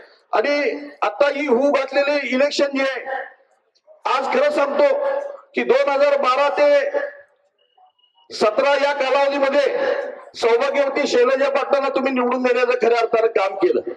त्यावेळीची तरी निवडणूक या मतदारसंघामध्ये किंबहुना राज्यामध्ये भाजपचं वारं होतं आणि त्या दुमडीमध्ये साहेब नेहमीच शंका व्यक्त करायचे की कसं काय होतंय आता सतीशचं. पण निश्चितपणे मला विश्वास आहे माझ्या पाठीवर मुश्रीफ साहेब असल्यामुळं आणि तुम्हासारख्या जनता आणि तुमच्यासारख्या माता भगिनी माझ्या पाठीवर असल्यानंतर ती निवडणूक जिंकल्याशिवाय राहणार नाही एवढा माझा आत्मविश्वास होता. आणि केवळ तुमच्या सगळ्यांच्या आशीर्वादावर मी निवडून आलो आणि निवडून येऊन गप्प बसलो नाही. या 2017 ते 21 या कालावधीमध्ये या मतदारसंघामध्ये जेवढं ताकदीनं मुश्रीफ साहेबांच्याकडनं जेवढं काय काम आणता येईल, वाड्या वस्त्या गावागावाला जोडणारे रस्ते, पाणंदी रस्ते, त्याचबरोबर जल जीवन मिशनच्या माध्यमातून पाणी पुरवठ्याच्या योजना ह्या सगळ्या केल्याच. पण तुम्हाला सांगतो पलीकडची जी गावं लिंगनूर असू दे, बेकनाळ असू देत, त्याचबरोबर कडगाव असू दे, शिवपूर असू दे, जक्केवाडी असू दे, करमळी असू देत, या सगळ्या कोरडवाहू जमिनी बिचारी गोरगरीब जनता राहणारी तिकडची मंडळी, आम्हाला इकडनं गिजवण्यापासून हिरलग्यापर्यंत नदी आहे. ह्या नदीला चित्रीचं पाणी बारमाही राहतंय, पण त्या बाजूला पाण्याचा प्रश्न खूप मोठा भेडसावत होता. पिण्याचा पाण्याचा प्रश्न भयानक होता. माता भगिनींच्या डोक्यावरची घागर खरं उतरवण्याचं काम जर कोण केलं असेल ते आदरणीय तुमचे आमचे नेते मुश्रीफ साहेबांनी करून दाखवलेलं आहे. आंबेवरचं धरण मागच्या निवडणुकीमध्ये साहेबांनी सांगितलेलं होतं की पुढच्या वेळी मी मत मागायला येत असताना आंबेवर धरण केल्याशिवाय मी येणार नाही. आणि खरंच सांगतो की आज त्या जक्केवाडी पासून, त्या शिवपूर पासून, करमळी पासून ते आज गिजवण्याच्या ह्या बंधाऱ्यापर्यंत साहेबांनी जागी जागी बंधारे केले. पाणी अडवायचं काम खऱ्या अर्थाने केलं. शेतीला पाणी मिळायला लागलं, प्यायला पाणी मिळायला लागलं. एवढं मोठं काम हे मुश्रीफ साहेबांचं हिमालयासारखं आहे. म्हणून सांगतो की एवढ्यावर थांबलेले नाहीत. मी तुम्हाला पुढे जाऊन सांगतो की आपल्या भागातल्या तरुण पोरांना खऱ्या अर्थानं एक ग्राउंड मोठं मिळावं ही साहेब मुश्रीफ साहेबांची सातत्याने इच्छा होती. मला सारखं म्हणायचे साहेब एखादा बघ रे 10 एकरची सारखी जागा ती मुलांना खेळायसाठी ग्राउंड मिळते का बघ म्हणायचे. आणि तुम्हाला खरं सांगतो की आम्ही शोधायला सुरू केली. एमआर स्कूलची शेती शाळेची 10 एकर जमीन शोधून काढली आणि मुश्रीफ साहेबांच्याकडे गेलो. मुश्रीफ साहेबांना दाखवलं. लगेच मुश्रीफ साहेबांनी कलेक्टरांची मिटिंग लावली, सीओला बोलून घेतलं, प्रांताला बोलून घेतलं, तहसीलदाराला बोलून घेतलं. ताबडतोबीने आदेश दिले की तिथं असणारी निलगिरीची झाडं आणि तिथं असणारी सागवानची झाडं जी आहेत ती ताबडतोबीने काढून घ्यायला लावली. आणि ते काढून झाल्यानंतर साहेबांच्या माध्यमातून टोकन प्रोव्हिजन म्हणून त्याला 2.5 कोटी रुपये साहेबांनी लावले. 2.5 कोटी लावून 400 मीटरचा ट्रॅक सुंदर असा तयार केला. एवढे वेळेस थांबले नाहीत. फुटबॉल गडिंग्लजची जे युवक आहेत ते सगळे फुटबॉल प्रेमी आहेत हे लक्षात आल्यावर साहेबांनी फुटबॉलचं ग्राउंड तयार करायला लावलं. आज ते गेली 6 महिने त्या ग्राउंडवर पोरं हारणं पडल्यासारखी पडतात. रोज सकाळी मी फिरायला जातोय तिथं 300-350 पोरं विविध अकॅडमीच्या माध्यमातून तिथं प्रॅक्टिस करत असतात. परवा नुकतीच अग्निवीर भरती झाली, CRP भरती झाली, BSF भरती झाली, नेव्ही भरती झाली. त्याच्यामध्ये आता प्रॅक्टिस करणारी त्या ग्राउंडवरची मुलं 47 मुलांची भरती झाली. ह्याच्यापेक्षा आनंद आयुष्यातला दुसरा बोलता नाही. हे सगळं मुश्रीफ साहेबांनी करण्याचं काम खऱ्या अर्थानं केलं. याच्यासाठी सातत्यानं पाठपुरावा करणारे आम्ही सगळे इथं बसलेले कार्यकर्ते आहोत. आणि म्हणून सांगतो की येणाऱ्या भविष्यकाळामध्ये मुश्रीफ साहेबांनी एक संकल्प केलेला आहे. गेली मला 2 महिने सातत्यानं मुश्रीफ साहेब फोन करतायत, सतीश एखादी इथं 10-15 एकर जागा या पट्ट्यामध्ये कुठे मिळते काय बघ. बड्याचवडी असू दे, वडरगे असू देत, त्याचबरोबर बेकराचा माळ असू देत, हिरलग्याचा माळ असू देत, तिथं कुठे जर 15 एकर जागा जर मिळाली तर ताबडतोबीने ते लवकर घेऊया आणि तिथे एखादा प्रोजेक्ट करून किमान एक 700-800 पोरांना काम मिळेल हाताला अशा पद्धतीची साहेबांचं धोरण आता चालू आहे. मला विश्वास आहे येणाऱ्या 6 महिने 7-8 महिन्यामध्ये मुश्रीफ साहेब हे निश्चितपणे हा प्रोजेक्ट उभा करतील आणि त्या प्रोजेक्टच्या माध्यमातून आपल्या तरुण पोरांच्या हाताला काम देण्याचं काम केल्याशिवाय राहणार नाही एवढा विश्वास व्यक्त करतो. आणि खरोखर आज एवढे प्रचंड संख्येनं तुम्ही इथं आलात आणि खरोखर तुम्ही सगळ्यांनी प्रेम दाखवलं. एवढ्या सगळ्या धामधुमीच्या याच्यामध्ये आज गावामध्ये साहेब 3 सभा आहेत. 3 सभा आहेत. इथं ग्रामपंचायतच्या समोर एक आहे, पलीकडे तिकडे त्या ग्राउंडवर एक आहे साहेब. एवढ्या सगळ्या याच्यात आता आम्ही आढावा घेतला साहेब. 200च्या वर माणसं दाखवा आणि इथे बसलेली 3-4 हजार लोकांची संख्या हेच उद्याचा निकाल आहे. हेच सांगतो मी तुम्हाला आणि म्हणून सांगतो की आत्मविश्वासानं सांगतो की मुश्रीफ साहेब जोपर्यंत या पाठीवर आहेत हे करिश्मा करून दाखवणारे नेते आहेत. आज गडिंग्लज नगरीच्या नगराध्यक्ष जे नगराध्यक्ष आता महेश तुरमटमट बोलले, आज तुम्ही बघा आज सगळे पक्ष गडिंग्लज शहरामध्ये एकत्र होते. महायुती म्हणून त्यांनी काहीतरी काय महाआघाडी म्हणून एकत्र केली, पण मुश्रीफ साहेब एकटे झुंजू दिले. एकटे झुंजू देऊन 17+1 18 शिटा निवडून आणण्याची करिश्मा ही केवळ मुश्रीफ साहेब करू शकतात. तसंच आता जिल्हा परिषदच्या या निवडणुकीवर सुद्धा गडिंग्लज तालुक्यातल्या सगळ्या राष्ट्रवादी काँग्रेस पक्षाचे उमेदवार 100% मुश्रीफ साहेब निवडून आणल्याशिवाय राहणार नाहीत. हे तुमचा सगळा जो प्रचंड जनसमुदाय बघितल्यावर लक्षात येते आणि म्हणून सांगतो की निश्चितपणे तुमच्या आशीर्वादावर ही निवडणूक आम्ही नक्की जिंकू, पण जरा जागरूक राहा, कारण का काहीतरी छोटं मोठं देण्याची शक्यता आहे आणि म्हणून त्यात कुठे बळी पडू नका. कारण का एखादं मत आपलं हे खूप 5 वर्ष हे काम करत असते. एक मत म्हणजे आपल्याला 5 वर्ष ही शिक्षा पण असते. कारण का जर चुकीच्या माणसाला जर मत गेलं, चुकीचं नेतृत्वाला जर मत गेलं तर निश्चितपणे आपली कामं खुंटत असतात. आणि मुश्रीफ साहेब हे असे आहेत की आपले अजून मुश्रीफ साहेबांचे 3.5-4 वर्ष या विभागाचे आमदार आणि मंत्री म्हणून असणार आहेत, या राज्याचे मंत्री म्हणून असणार. त्यामुळे कुठलाही निधी कमी पडणार नाही याचा विश्वास आहे आम्हाला. आणि म्हणून सांगतो की एवढ्या संख्येनं आज उपस्थित राहिला, ज्यांना कोणाकोणाला उभं राहायला लागलं त्यांची मी दिलगिरी व्यक्त करतो की साहेब आम्हाला खुर्च्या जरासं आता मागवल्या आम्ही आणि पुन्हा की हे नवीन जागा आमची नेहमी ग्रामपंचायत समोर असायची, पण आता ठीक आहे. एवढं जरी झालं असलं, तुम्ही जरी उभारला असला तर माफी मागतो आणि आजच्या सभेला सर्वजण आलात. तुम्हाला पुन्हा एकदा सर्वांचं स्वागत करतो आणि थांबतो. जय हिंद, जय महाराष्ट्र. आणि या अतिविराट सभेसाठी उपस्थित मोठ्या संख्येनं माझ्या माता भगिनी, सर्व मतदार बंधू भगिनी आणि मित्रांनो, बंधूंनो, पहिल्यांदा 6 दिवसापूर्वी आमचे नेते, राज्याचे उपमुख्यमंत्री, राष्ट्रवादी काँग्रेस पक्षाचे राष्ट्रीय अध्यक्ष अजितदादा पवार यांचं दुःखद विमान अपघातामध्ये निधन झालं. एवढं अकाली ते जातील आणि संपूर्ण महाराष्ट्राला आम्हाला पोरके करतील असं आम्हाला कधी स्वप्नातही वाटलं नव्हतं. नीतीचा आणि काळाचा झाला आला. एक अतिशय सच्चा माणूस, वचनाचा पक्का, बोलेल तेच करणारा, विकास कामावर प्रचंड प्रेम करणारा, पोटात जे असेल तेच ओटात येणार, कधी फसवा फसवी लबाडी आयुष्यात ज्या माणसाने केली नाही, जो आयुष्यभर निर्व्यसनी राहिला, रोखटोक स्वभावाचा, एखादी सत्य घटना असेल तर कुठलीही किंमत मधून तो पूर्ण करणारा, अशा नेत्याचं जाण्यानं संपूर्ण महाराष्ट्राचं नुकसान झालं, आमचं सर्वांचं नुकसान झालं.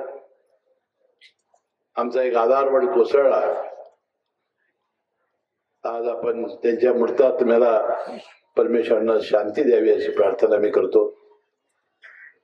आणि 3-4 दिवसापूर्वी त्यांच्या धर्मपत्री सुनेत्रा पवार बहिणीने आमच्या सर्वांच्या आग्रहा खातर आपल्या पतीचं निधनाचं दुःख बाजूला ठेवून आमच्या सर्वांना आधार देण्यासाठी त्या पुढे आल्या आणि राज्याच्या उपमुख्यमंत्रीपदी त्यांनी शपथ घेतली.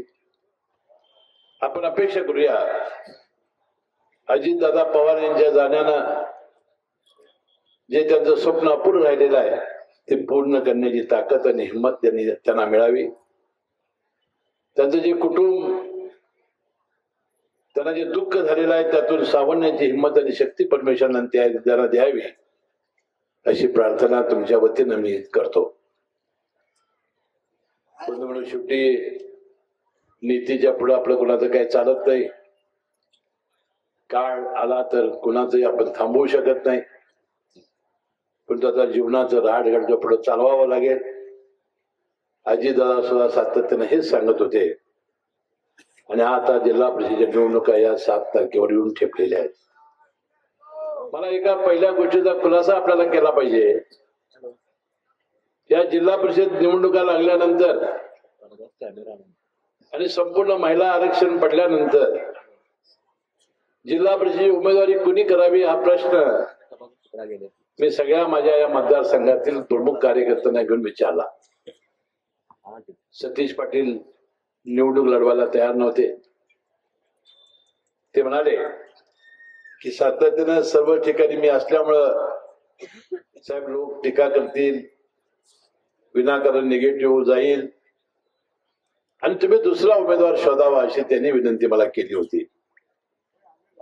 मी सगळ्या गावच्या प्रमुख कार्यकर्त्यांना बोलावलं आणि त्यांना विचारलं की सतीश पाटील लढवायला तयार नाहीत. त्यांना गोकुळमध्ये जायची इच्छा आहे, दुधात. त्यांनी सांगितलंय, मला असं वाटलं की ते तिथं जायला इच्छुक आहे.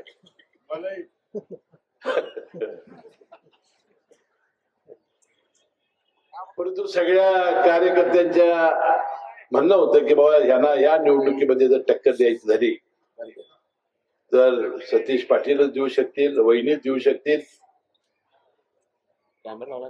आणि मग आम्ही सर्वांनी त्यांना विनंती केली, उमेदवारी घ्यायला भाग पाडलं. आणि एकदा सतीश पाटलाच्या अंगात आलं की काय होते तुम्ही बघितलं आता या निवडणुकीत. दुसरे उमेदवार सचिन देसाई यांच्या पत्नी.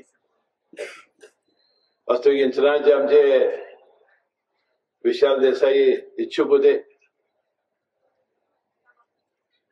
तो सचिनने एक भावनात्मक प्रश्न आमच्यासमोर तयार केला. आपल्याला माहिती आहे की विधानसभेच्या निवडणुकीची पूर्वी त्यांना एक दुर्धर अशा संकटातून ते वाचले आणि त्यांनी सर्वांनाच विनंती केली की साहेब मला ही संधी द्यावी. मी अनेक वर्ष सरपंच आहे. मी इंचनाळकरांचं आणि विशेषतः विशाल देसाई आणि त्यांच्या सगळ्या सहकार्याचा मनपूर्वक आभारी आहे की त्यांनी अतिशय मनाचा मोठेपणा दाखवला आणि सचिन देसाई यांच्या धर्मपत्नी सुनीता देसाई यांच्यासाठी त्यांनी आपली उमेदवारी परत घेतली आणि सचिन देसाईंच्या पत्नीला आपण ही उमेदवारी दिली. प्रियंका देसाई ओबीसी महिलाचं आरक्षण असल्यामुळे दुसरे उमेदवारी आमच्याकडे नव्हते. ते अतिशय चांगल्या वक्त्या आहेत. परंतु बाळासाहेब देसाई जरा खिशात हात घालत नसल्यामुळं घोटाळा होऊ नये विनंती मी त्यांना या निमित्ताने करणार आहे. आणि या गर्दीवरनं मी पंचगंगेचा महापूर बघितला, दूधगंगेचा बघितला, हिरण्यकेशीचा बघितला. पण आज गिजवणे गावामध्ये आलेल्या लोकगंगेच्या महापुरामुळं माझी खात्री झाली की हे तिन्ही उमेदवार प्रचंड मताने निवडून आल्याशिवाय राहणार नाहीत. हे कुठल्या आता विचाराला ज्योतिषाची आवश्यकताच नाही. तुमची सर्वांची उपस्थिती याच आज स्पष्टपणानं सांगते या तिन्ही उमेदवारांचा प्रचंड विजय होणार आहे. बंधुभगिनींनो, यासाठी या मतदारसंघामध्ये केलेलं काम असेल, या मतदारसंघामध्ये लोकांनी दिलेलं प्रेम असेल, विशेषतः माता भगिनींनी केलेलं आमच्यावर प्रेम असेल, त्याचा एक अजोड पुरावा या निमित्ताने आहे. बंधू भगिनींनो, ज्या वेळेला या विधानसभा माझ्या मतदारसंघाला जोडला गेला त्या दिवसापासून आपण क्षणभरही विश्रांती आणि उसंत घेतली नाही. या मतदारसंघाचा विकास कसा होईल, गावागावातली विकासाची कामं कशी होतील आणि गोर गरीब दीन दलित माणसाचं कल्याण कसं होईल हे पाहण्याचा सातत्याने प्रयत्न केला आणि मला वाटतं त्याचंच फळ या निमित्ताने मला मिळालं.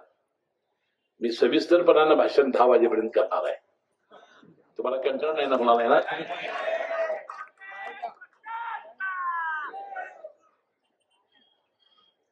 बंधू भगिनींनो, की या पंचायत समिती आणि जिल्हा परिषदेच्या सदस्यांनी नेमकं जाऊन तिथं करायचं काय असतं.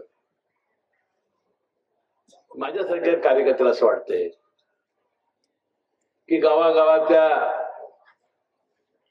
पिण्याच्या पाण्याच्या योजना त्यांनी केल्या पाहिजे, स्वच्छ भरपूर पाणी दिलं पाहिजे, स्वच्छतेच्या आणि आरोग्याकडे लक्ष त्यांनी दिलं पाहिजे, घनकचऱ्याचा प्रश्न त्यांनी संपुष्टात आणला पाहिजे, गट वाचनालय प्राथमिक शिक्षण दर्जेदार ही तर यांची जबाबदारी आहे, यांनी केलंच पाहिजे.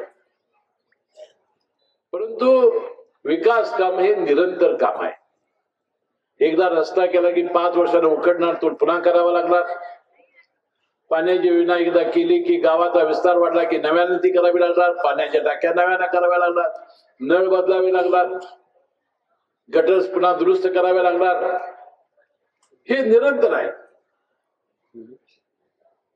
मी अनेक वेळा या व्यासपीठावरून तुम्हाला सांगितलं आणि या व्यासपीठ आज नवीन आहे. सतीश पाटील या ठिकाणी जैन समाजाचा एक अतिशय चांगला कार्यक्रम झालेला होता, त्याची माटेही म्हणजे या वेळा डिपॉझिट जप्त होतील विरोधकाचा असं मला वाटायला लागला. त्या पवित्र भूमीवर हा कार्यक्रम आपण घेतलेला आहे. आणि म्हणून या व्यासपीठावर मी करत असताना गिजवण्याच्या मी अनेक वेळा वक्तव्य केलं की या मतदारसंघामध्ये मी विधानसभेचा जोडल्या गेल्यानंतर गेल्या मला वाटतं 4थ्यांदा तुम्ही मला निवडून दिलं आणि कागदवर्गीय जनतेने मला 6 वेळा निवडून दिलं. माझ्यासारखा एक सामान्य कार्यकर्ता 30 वर्ष निवडून येणं ही साधी गोष्ट नाही. तुमचं सर्वांचं कष्ट, तुमचं सर्वांचं प्रेम, तुम्ही केलेला आमच्यावर उपकार म्हणून यामुळे घडू शकलं. तुमचे आशीर्वाद होते म्हणून 22 वर्ष या राज्याच्या मंत्रिमंडळामध्ये अजितदादांच्यावर मला शपथ घ्यायचा मला भाग्य लाभलं. ते सोडून गेले. पण तुम्हाला बंधूंनो, मी आज या मंत्रिमंडळावर आरूढ आहे. या एवढ्या प्रदीर्घ कालावधीमध्ये विकास कामं तर प्रचंड करत गेलो आपण, त्याचा उल्लेख अनेक सभेमध्ये मी केला. परंतु मी गोरगरीब आणि सामान्य माणसासाठी आयुष्यभर त्याचं सुख हे आपलं सुख मानलं, त्याचं दुःख हे आपलं दुःख मानलं, त्यांच्या समस्या आपल्या मांडल्या. तुम्हाला ठीक लागली, मला कळेल अशा प्रकारचं काम गेले 30 वर्ष आपण करत आलो. त्यामुळे कौटुंबिक नातं आपलं तयार झालं. आणि बंधूंनो, जी संधी मला मिळाली, पहिल्यांदा 99 साली मी आम मंत्री झालो. विशेष सहाय्य खातं आलं, ज्याचा उल्लेख मी अनेक वेळेला केला. मी जाता धावता तेवढा आढावा घेतो आणि मग लाडक्या बहिणीकडे मी येणार आहे. बंधू भगिनींनो, संजय गांधी निराधार खातं माझ्याकडे आल्यानंतर मी पहिला निर्णय घेतला की विधवा भगिनींना नवरा मेल्याचं सर्टिफिकेट आणलं की पेन्शनला कायदा राज्यामध्ये आला. जी नवरा सोडलेली परित्यक्त्या भगिनी आहे तिचं डोंगरा एवढं दुःख होतं. तिनं सोडचिठी पहिल्या योजनेत कोर्टात आणायची होती, मी तो कायदा बदलला. गावातला कुणी प्रमुख माणूस, सरपंच, पोलीस पाटील, तलाठी, ग्रामसेवक लिहून दिलं की अमुक अमुक भगिनी निराधार आहे, नवऱ्यानं सोडलेली आहे, परित्यक्त आहे, त्याला पेन्शन कायदा राज्यामध्ये आला. 65 वर्षाच्या वरची आई वडील, म्हातारी माणसं, मुलं बघत नाही, सुना पोटाला घालत नाहीत, औषधाला पैसे मिळत नाहीत. महाराष्ट्रात जे पहिलं राज्य होतं या देशातलं की 65 वर्षाच्या वरच्या आई आणि वडिलांना एकच देणारे पेन्शन योजना आपण राज्यात आणली. त्याचं नाव श्रावणबाळ ठेवलं आणि राज्यभर माझं नाव श्रावणबाळ पडलं. दिव्यांग, जन्मापासून डोळे नाहीत, हात नाहीत, पाय नाहीत, मतीबद्ध मुलं जन्मत आहेत, आयुष्यभर आई वडील वजवत आहेत. बंधू भगिनींनो, 80% अपंगाच्या दाखल्याची अट बदलून ती 40% आणली. बंधूंनो, मी या खात्यात मंत्री होतो त्यावेळेला फक्त 250 रुपये पेन्शन होती. नंतर मी 600 केली. आपले देवेंद्र फडणवीस मुख्यमंत्री झाल्यावर त्यांनी 1000 रुपये केली. आणि पुन्हा आपलं भाग्य बघा, 2 जुलै 2023ला परमेश्वराच्या कृपेनं अजितदादांच्या नेतृत्वाखाली आपण युतीशास्त्राला पाठिंबा दिला. हे खातं मी मागून घेतलं आणि 15 जुलै 2023ला 1500 रुपये पेन्शन करण्याचं भाग्य आपल्याला लाभलं. दिव्यांगांना 2500 रुपये आपण पेन्शन केली. त्यामध्ये 3 त्रुटी आपल्याला दूर करायच्या आहेत. 15-21 हजार रुपये उत्पन्नाचे दाखले तलाठी देत नाहीत, ते 50,000 रुपये करावे लागतील. 1500 रुपये पेन्शन 2000 रुपये करावे लागेल. त्याशिवाय 65 वर्षाचं वय हे 60 वर्ष आणावं लागेल. मी तुम्हाला वचन देतो, या 3ही त्रुटी दूर केल्याशिवाय मी राहणार नाही. दुसरं खातं आलं विधी नाही खातं, ज्याचा उल्लेख अनेक वेळेला केला. या राज्यात असलेले जे धर्मादाय दवाखाने आहेत त्यांना शेकडो कोटीच्या सवलती राज्य शासनाने दिलेल्या होत्या. त्या बदल्यात सरकारने अपेक्षा केलेली होती. एखाद्या गरीबाच्या घरात हृदयविकाराला त्याला ऑपरेशन करायची पाळी आली. मेंदू मणका कॅन्सर किडनी लिव्हर ब्रेन लाखो रुपये एका वेळी लागतात गरीब माणसं आणणार कुठला घर दार सोनं नाणं जमिनी विकून जेव्हा एवढ्या पैसे जुळणी होत नव्हती बंद म्हणून मी कायदा आणला शेकडो कोटीच्या सवलती हे दवाखाने घेणार आणि गरिबांच्यावर जर उपचार करणार नसतील तर 6 महिन्याची सक्त मध्ये शिक्षा आणि 50,000 रुपये दंड करणारा कायदा केला आणि 18-20 वर्षामध्ये लाखो लोकांची ऑपरेशन मोफत व्हायला लागली. आज ही मी 25-30 पेशंट मुंबईला घेऊन जातोय. काळ बहिणीच्या कृपेने तुम्हाला कुणाला रोग होऊ नये अशी मी प्रार्थना करतो. झालं तर घाबरू नका, आमच्याकडे या, सतीश पाटलाकडे या, आम्ही तुम्हाला मुंबईला घेऊन जाऊ. राहायची तिथं व्यवस्था केलेली आहे. 15-20 माणसं मी तिथं ठेवलेली आहेत आणि एखाद्या दवाखान्यानं ऐकलं नाही तर त्याला तुरुंगात कसं घालायचं मला माहिती असल्यामुळं ते माझं निमूटपणा ऐकतात. त्याची चिंता तुम्ही करू नका. म्हणून तिसरं कामगार खातं ज्याचा उल्लेख मग सतीश पाटील करत होते. अनेक कामगार खात्यामध्ये निर्णय घेतला होता. 20 खाती माझ्याकडे आली त्यातली 3च तुमची सांगतो कारण बराच वेळ लागेल मला सांगायला. त्यातलं बांधकाम कामगार कल्याण मंडळ स्थापन करण्याचं भाग्य मला लाभलं. पण राज्य सरकारच्या तिजोरीला एक पैशाला हात लावला नाही मी. 10 लाख रुपयेपेक्षा जास्त असलेलं घराचं बांधकाम असेल तुमचं खाजगी सरकारी असेल इमारती असतील बंगले असतील टॉवर्स असतील रस्ते असतील कालवे असतील धरणं असतील रेल्वे असेल मेट्रो असेल त्याला 1% सेस भरण्याची कंत्राटदाराला कायद्यानं आपण सक्ती केली. म्हणून या खात्याचा ज्यावेळेस मी मंत्री होतो त्यावेळेस 6,000 कोटी रुपये जमलेले होते. आता 15,000 कोटी रुपये जमलेले आहेत. सर्वोच्च न्यायालयाच्या निर्णयाप्रमाणे ते नॅशनल बँकेत ठेवायचं असल्यामुळे 6-7% व्याज याला मिळतंय. त्याशिवाय कामं प्रचंड सुरू असल्यामुळं बंधून 300-400 कोटी रुपये महिन्याला शेष गोळा होतोय. या प्रचंड निधीमधून आपण 21 कामगारांचा समावेश केला. दोंडी घेतला, सिंटिंग वाटला घेतला, सुतार, लोहार, प्लंबर, कुंभार, वडक, वाळू काढणारा, काच बसवणारा, फॅब्रिकेटर, वायरमन, धरणावर काम करणारा, रोजगार हमीवर जाणारा या सगळ्यांना घेतलं. ऑनलाईन नोंदीत योजना आपण केली. ऑनलाईन झाल्याबरोबर त्याला आपण अत्यावश्यक साहित्य आणि सुरक्षा साहित्याच्या पेट्या दिल्या होत्या कदाचित मला आठवत असतील. त्यानंतर एका लग्नाला 20,000 हे मंडळ देत आहे. पत्नी गरोदर असेल तर नैसर्गिक बाळंतपणासाठी 15,000 मंडळ देत आहे. सिजरीनसाठी 20,000 रुपये मंडळ देत आहे. मुलं झाली तर 1ली ते 7वीला 2,500 मुला वर्षाला, 8वी ते 10वीला 5,000 वर्षाला मुलामुलीला, 11वी ते 12वीला 15,000 मुलामुलीला, कॉलेजला 20,000 रुपये मुलामुलीला, MBBS ला ऍडमिशन घेतलं की 1,60,000 मुलामुलीला, कुठल्याही डिप्लोमा ऍडमिशन घेतलं तर त्याला 60,000 वर्षाला मुलामुलीला, MSc मोफत, परदेशी शिक्षण मोफत, एवढी शिष्यवृत्ती विद्यार्थ्यांच्या खात्यावर हे मंडळ देते. मी गेल्या विधानसभेच्या निवडणुकीपूर्वी सहज चौकशी केली. कागल विधानसभा मतदारसंघामध्ये किती शिष्यवृत्ती आली तर 89 कोटी रुपये शिष्यवृत्ती त्या विद्यार्थ्यांच्या खात्यावर जमा झाली होती. अनेक डॉक्टर पोरं MBBS झाले, डॉक्टर झाले, इंजिनियर झाली. बदलून तो कामगार दुर्दैवाने अपघाती मृत्यू झाला तर 5 लाख रुपये त्याच्या वारसाला. नैसर्गिक कशाने हृदयविकार येऊ दे, कॅन्सर येऊ दे, कशाने मयत झाला तर 2 लाख रुपये त्याच्या वारसाला. आणि दोन्हीमुळे मृत्यू झालेल्या त्याच्या विधवा पतीला 2,000 रुपये महिन्याला 5 वर्ष पेन्शन हे मंडळ देते. मुलीच्या लग्नाला 51,000 रुपये देते. घर बांधण्याला ग्रामीण भागात 2.5 लाख, शहरी भागात ग्रामीण भागात 2 लाख, शहरी भागात 2.5 लाख मंडळ देते. एवढ्या सगळ्या योजना आपण आणल्या. दुपारच्या वेळेला ताजं अन्न मिळणार नाही म्हणून मी मध्यान्ह भोजनाची योजना आणली. कॉन्ट्रॅक्टर सेंट्रल किचन मध्ये शिजवायचं आणि साईडवर नेऊन वाढायची योजना होती. पण तो होती ती शाकाहारी. आपले कामगार खाटखोट खाणारे, जेवण राहायला लागलं, आंबायला लागलं, तोच कॉन्ट्रॅक्टर वाढायचा, सरकारची बदनामी व्हायला लागली. म्हणून आम्ही सुरू केलं 30 प्युअर स्टेनलेस स्टीलच्या भांड्याचा 10,000 रुपयाचा सेट. जसं लग्नाला रुखवत देतात तसं एकेका घरात 2-2, 3-3, 4-4 लईलूट केली आपण. केली की नाही? बंधू या योजना घराघरात राबवण्याचा प्रयत्न केला. मी सगळ्या कार्यकर्त्यांचा मनपूर्वक आभारी आहे. त्यांनी गावागावात हे राबवलं. आणि आता या जिल्हा परिषद सदस्य एका निवडून आले, दुसऱ्या गुलाल लावायला राहिला आता ते आलेलेच आहे. त्याने आता एक काम करण्याची गरज आहे. तर तुम्हाला योजना करणार नाही, तुम्हाला अधिकारी दाद देणार नाहीत. हे काम या लोकप्रतिनिधीचं आहे, माझं आहे. हे तुम्हाला घराघरात पोहोचवलं, तुमच्या चुलीपर्यंत आणून देण्याचं काम आपल्याला करावं लागेल. बंधू भगिनींनो, गेल्या विधानसभेच्या निवडणुकीत तुम्हाला माहिती आहे दसरा दिवाळी होती बघा. त्यावेळा आमच्या लाडक्या बहिणींना 1500 रुपये देण्याचा निर्णय अजितदादा पवार या राज्याचे उपमुख्यमंत्री आणि अर्थमंत्री आणि महिला बाल विकास मंत्री जे आहेत ते आदित्य तटकरेंनी आणला, आमच्या सरकारने आणला.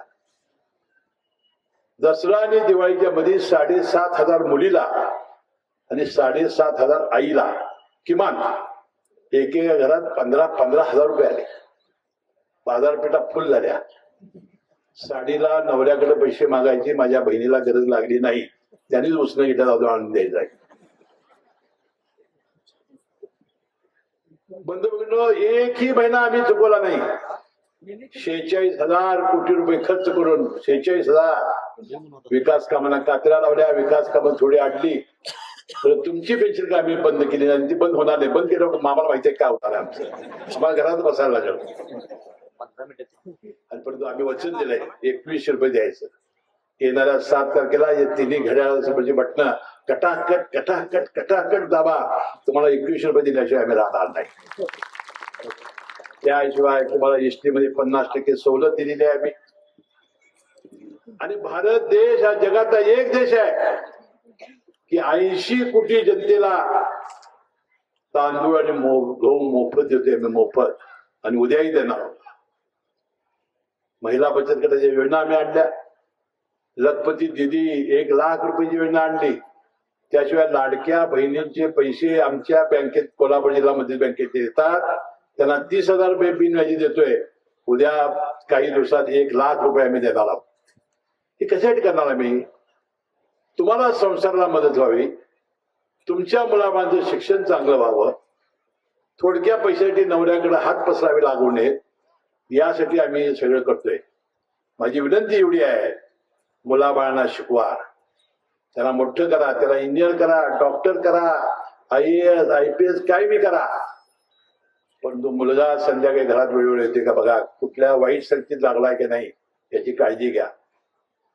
मुलीकडे लक्ष द्या, तिच्या आई मोबाईलकडे लक्ष द्या.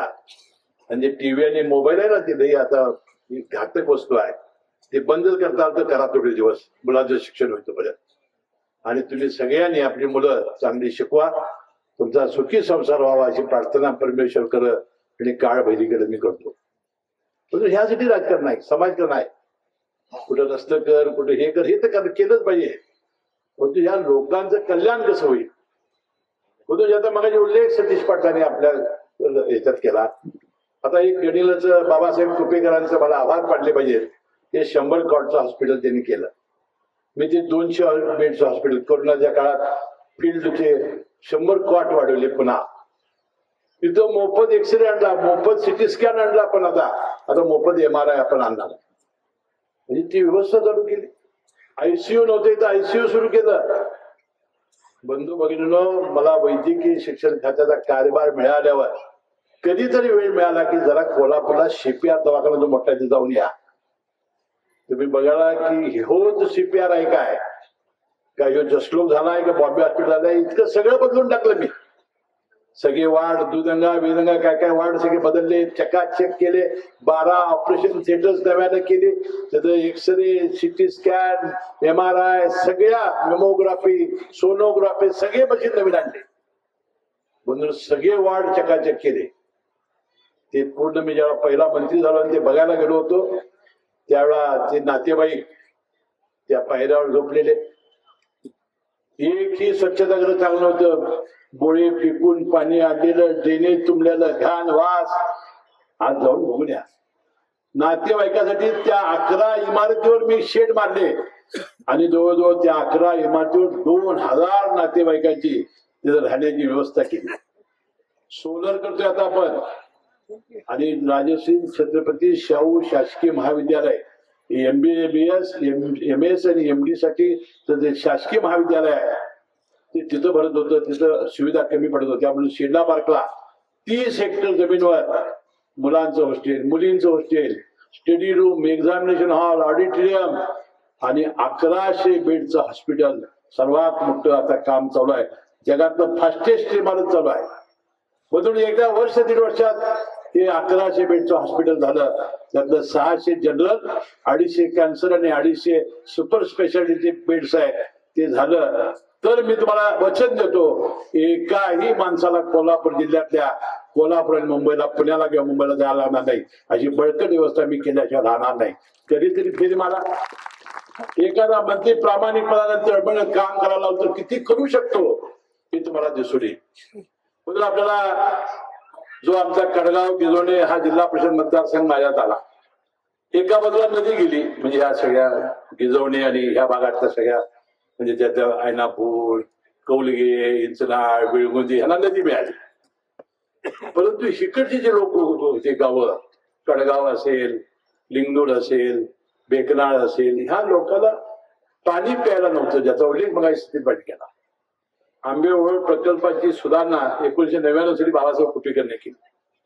प्रकल्पाच्या ग्रस्तांच्या अडचणीमुळे त्याला जमिनी न मिळाल्यामुळं, तर तुम्ही इकडची माणसं सगळी हुशार, 8 एकरचा 4 एकरचा स्लॅब जमिनी फोडून घेतल्या, त्यामुळे जमिनी राहिल्या नाही द्यायला त्याला, आणि म्हणून त्यांनी काम करू दिलं नाही. मला जलसंपदा खात्याचा कार्यभार तटकरे साहेबांना राजीनामा मिळाला.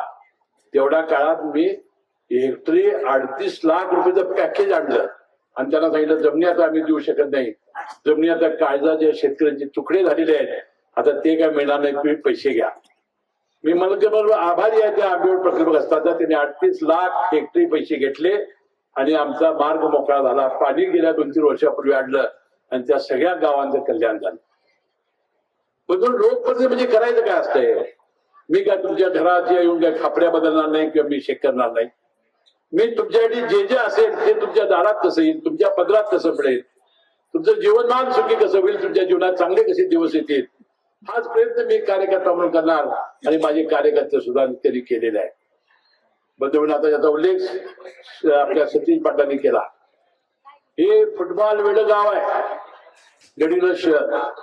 यासाठी एका मोठ्या ग्राउंडची व्यवस्था करण्याची आवश्यकता होती आणि म्हणून आपण त्या वडरगेच्या माळावर 6 कोटी खर्च करून आपण चालू केलाय. मी तुम्हाला विश्वास देतो, येणाऱ्या काळामध्ये 30-40 कोटी खर्च करून आपण वन डे मॅचेस होतील, फुटबॉलच्या वन डे मॅचेस होतील, अशापैकी भव्य स्टेडियम मी केल्याच्या भविष्यात राहणार. आणि त्याचा उल्लेख सतीश पाटलांनी केला. हजारो तरुण मुलं आता सकाळी फिरायला जातात, त्या रनिंगला जातात, अकॅडमी मध्ये जातात. इतकं सुंदर ग्राउंड तिथं आपण केलं. अनेक मुलांना अग्निवीर मध्ये त्यांना नोकरी लागली, कोणाला BSc मध्ये हेल्मेट, सगळ्यांना लागल्या नोकऱ्या. म्हणून मी तुम्हाला एवढीच विनंती करणार आहे, जातात ते जेवणार आहे का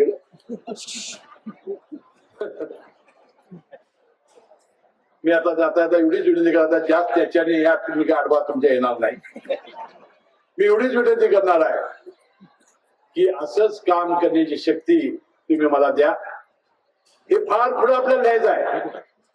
आता येणाऱ्या त्या 2019ला काय होते कुणाला माहिती. मी काळ बहिणीकडे प्रार्थना करतो, बाबा हा मतदारसंघ माझा आहे कसं राहू दे, नाहीतर ते फुटायचा. महिलाचं आरक्षण देणार आहे, तुम्ही आता आमदार खासदार होणार आहात, महिला पुढच्या हा आरक्षण सुद्धा होऊ शकते.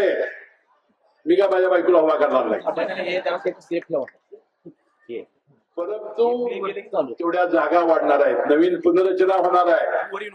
परंतु जे प्रेम तुम्ही मला दिलं, उत्तुवाने दिलं, ते क्वचितच मला मिळालं. म्हणून आपल्या सर्वांसाठी येणाऱ्या जिल्हा परिषद पंचायत निवडणुकीमध्ये आपण कसलीही गलती करू नका. पलीकडं फार मोठी माणसं आहेत, आम्ही सामान्य माणसं आहोत. आम्ही दाखवली जातील, कशाची अक्कल केली जातील. सतीश पाटलांनी उल्लेख केला की तरुण बेरोजगार आता जास्त होत आहे. मी तुम्हाला वचन देतो, येणाऱ्या 5 वर्षाच्या आत एखादा मोठा उद्योग आणून तुम्हाला नोकऱ्या लावण्याचा प्रयत्न मी केल्याशिवाय राहणार नाही. आता माझं काम सुरू झालेलं आहे, पण माझं अनेक वर्षाचं समजशी घाटगीचं माझं भांडण भेटल्यामुळं मला आता मी जरा मोकळा झालेला आता फिरायला. या वेळेला जिल्हा परिषदच्या किती जागा लढवले राष्ट्रवादीनं? 47 जागा लढवते, 47. आणि तुम्ही प्रार्थना करा की या वेळेला युतीचा तर अध्यक्ष जिल्हा परिषद होईलच, तर राष्ट्रवादी काँग्रेस पक्षाचा अध्यक्ष केल्याशिवाय राहायचं नाही. मी आपण शपथ घेऊन कामाला लागलेला आहे. त्यामध्ये मला आशीर्वाद द्या, भरभरून पाठिंबा द्या आणि येणाऱ्या सगळ्या काळामध्ये चांगली सेवा तुमची घडावी, या सगळ्या सदस्यांच्याकडनं आपली सेवा व्हावी अशी अपेक्षा मी व्यक्त करतो. आणि एकही आपल्या गावातलं विकासाचं काम कुठलं शिल्लक राहिलं असेल तर ते राहणार नाही एवढी व्यवस्था मी या भविष्यात करतो आणि आपली रजा घेतो. जय जय महाराष्ट्र. यानंतर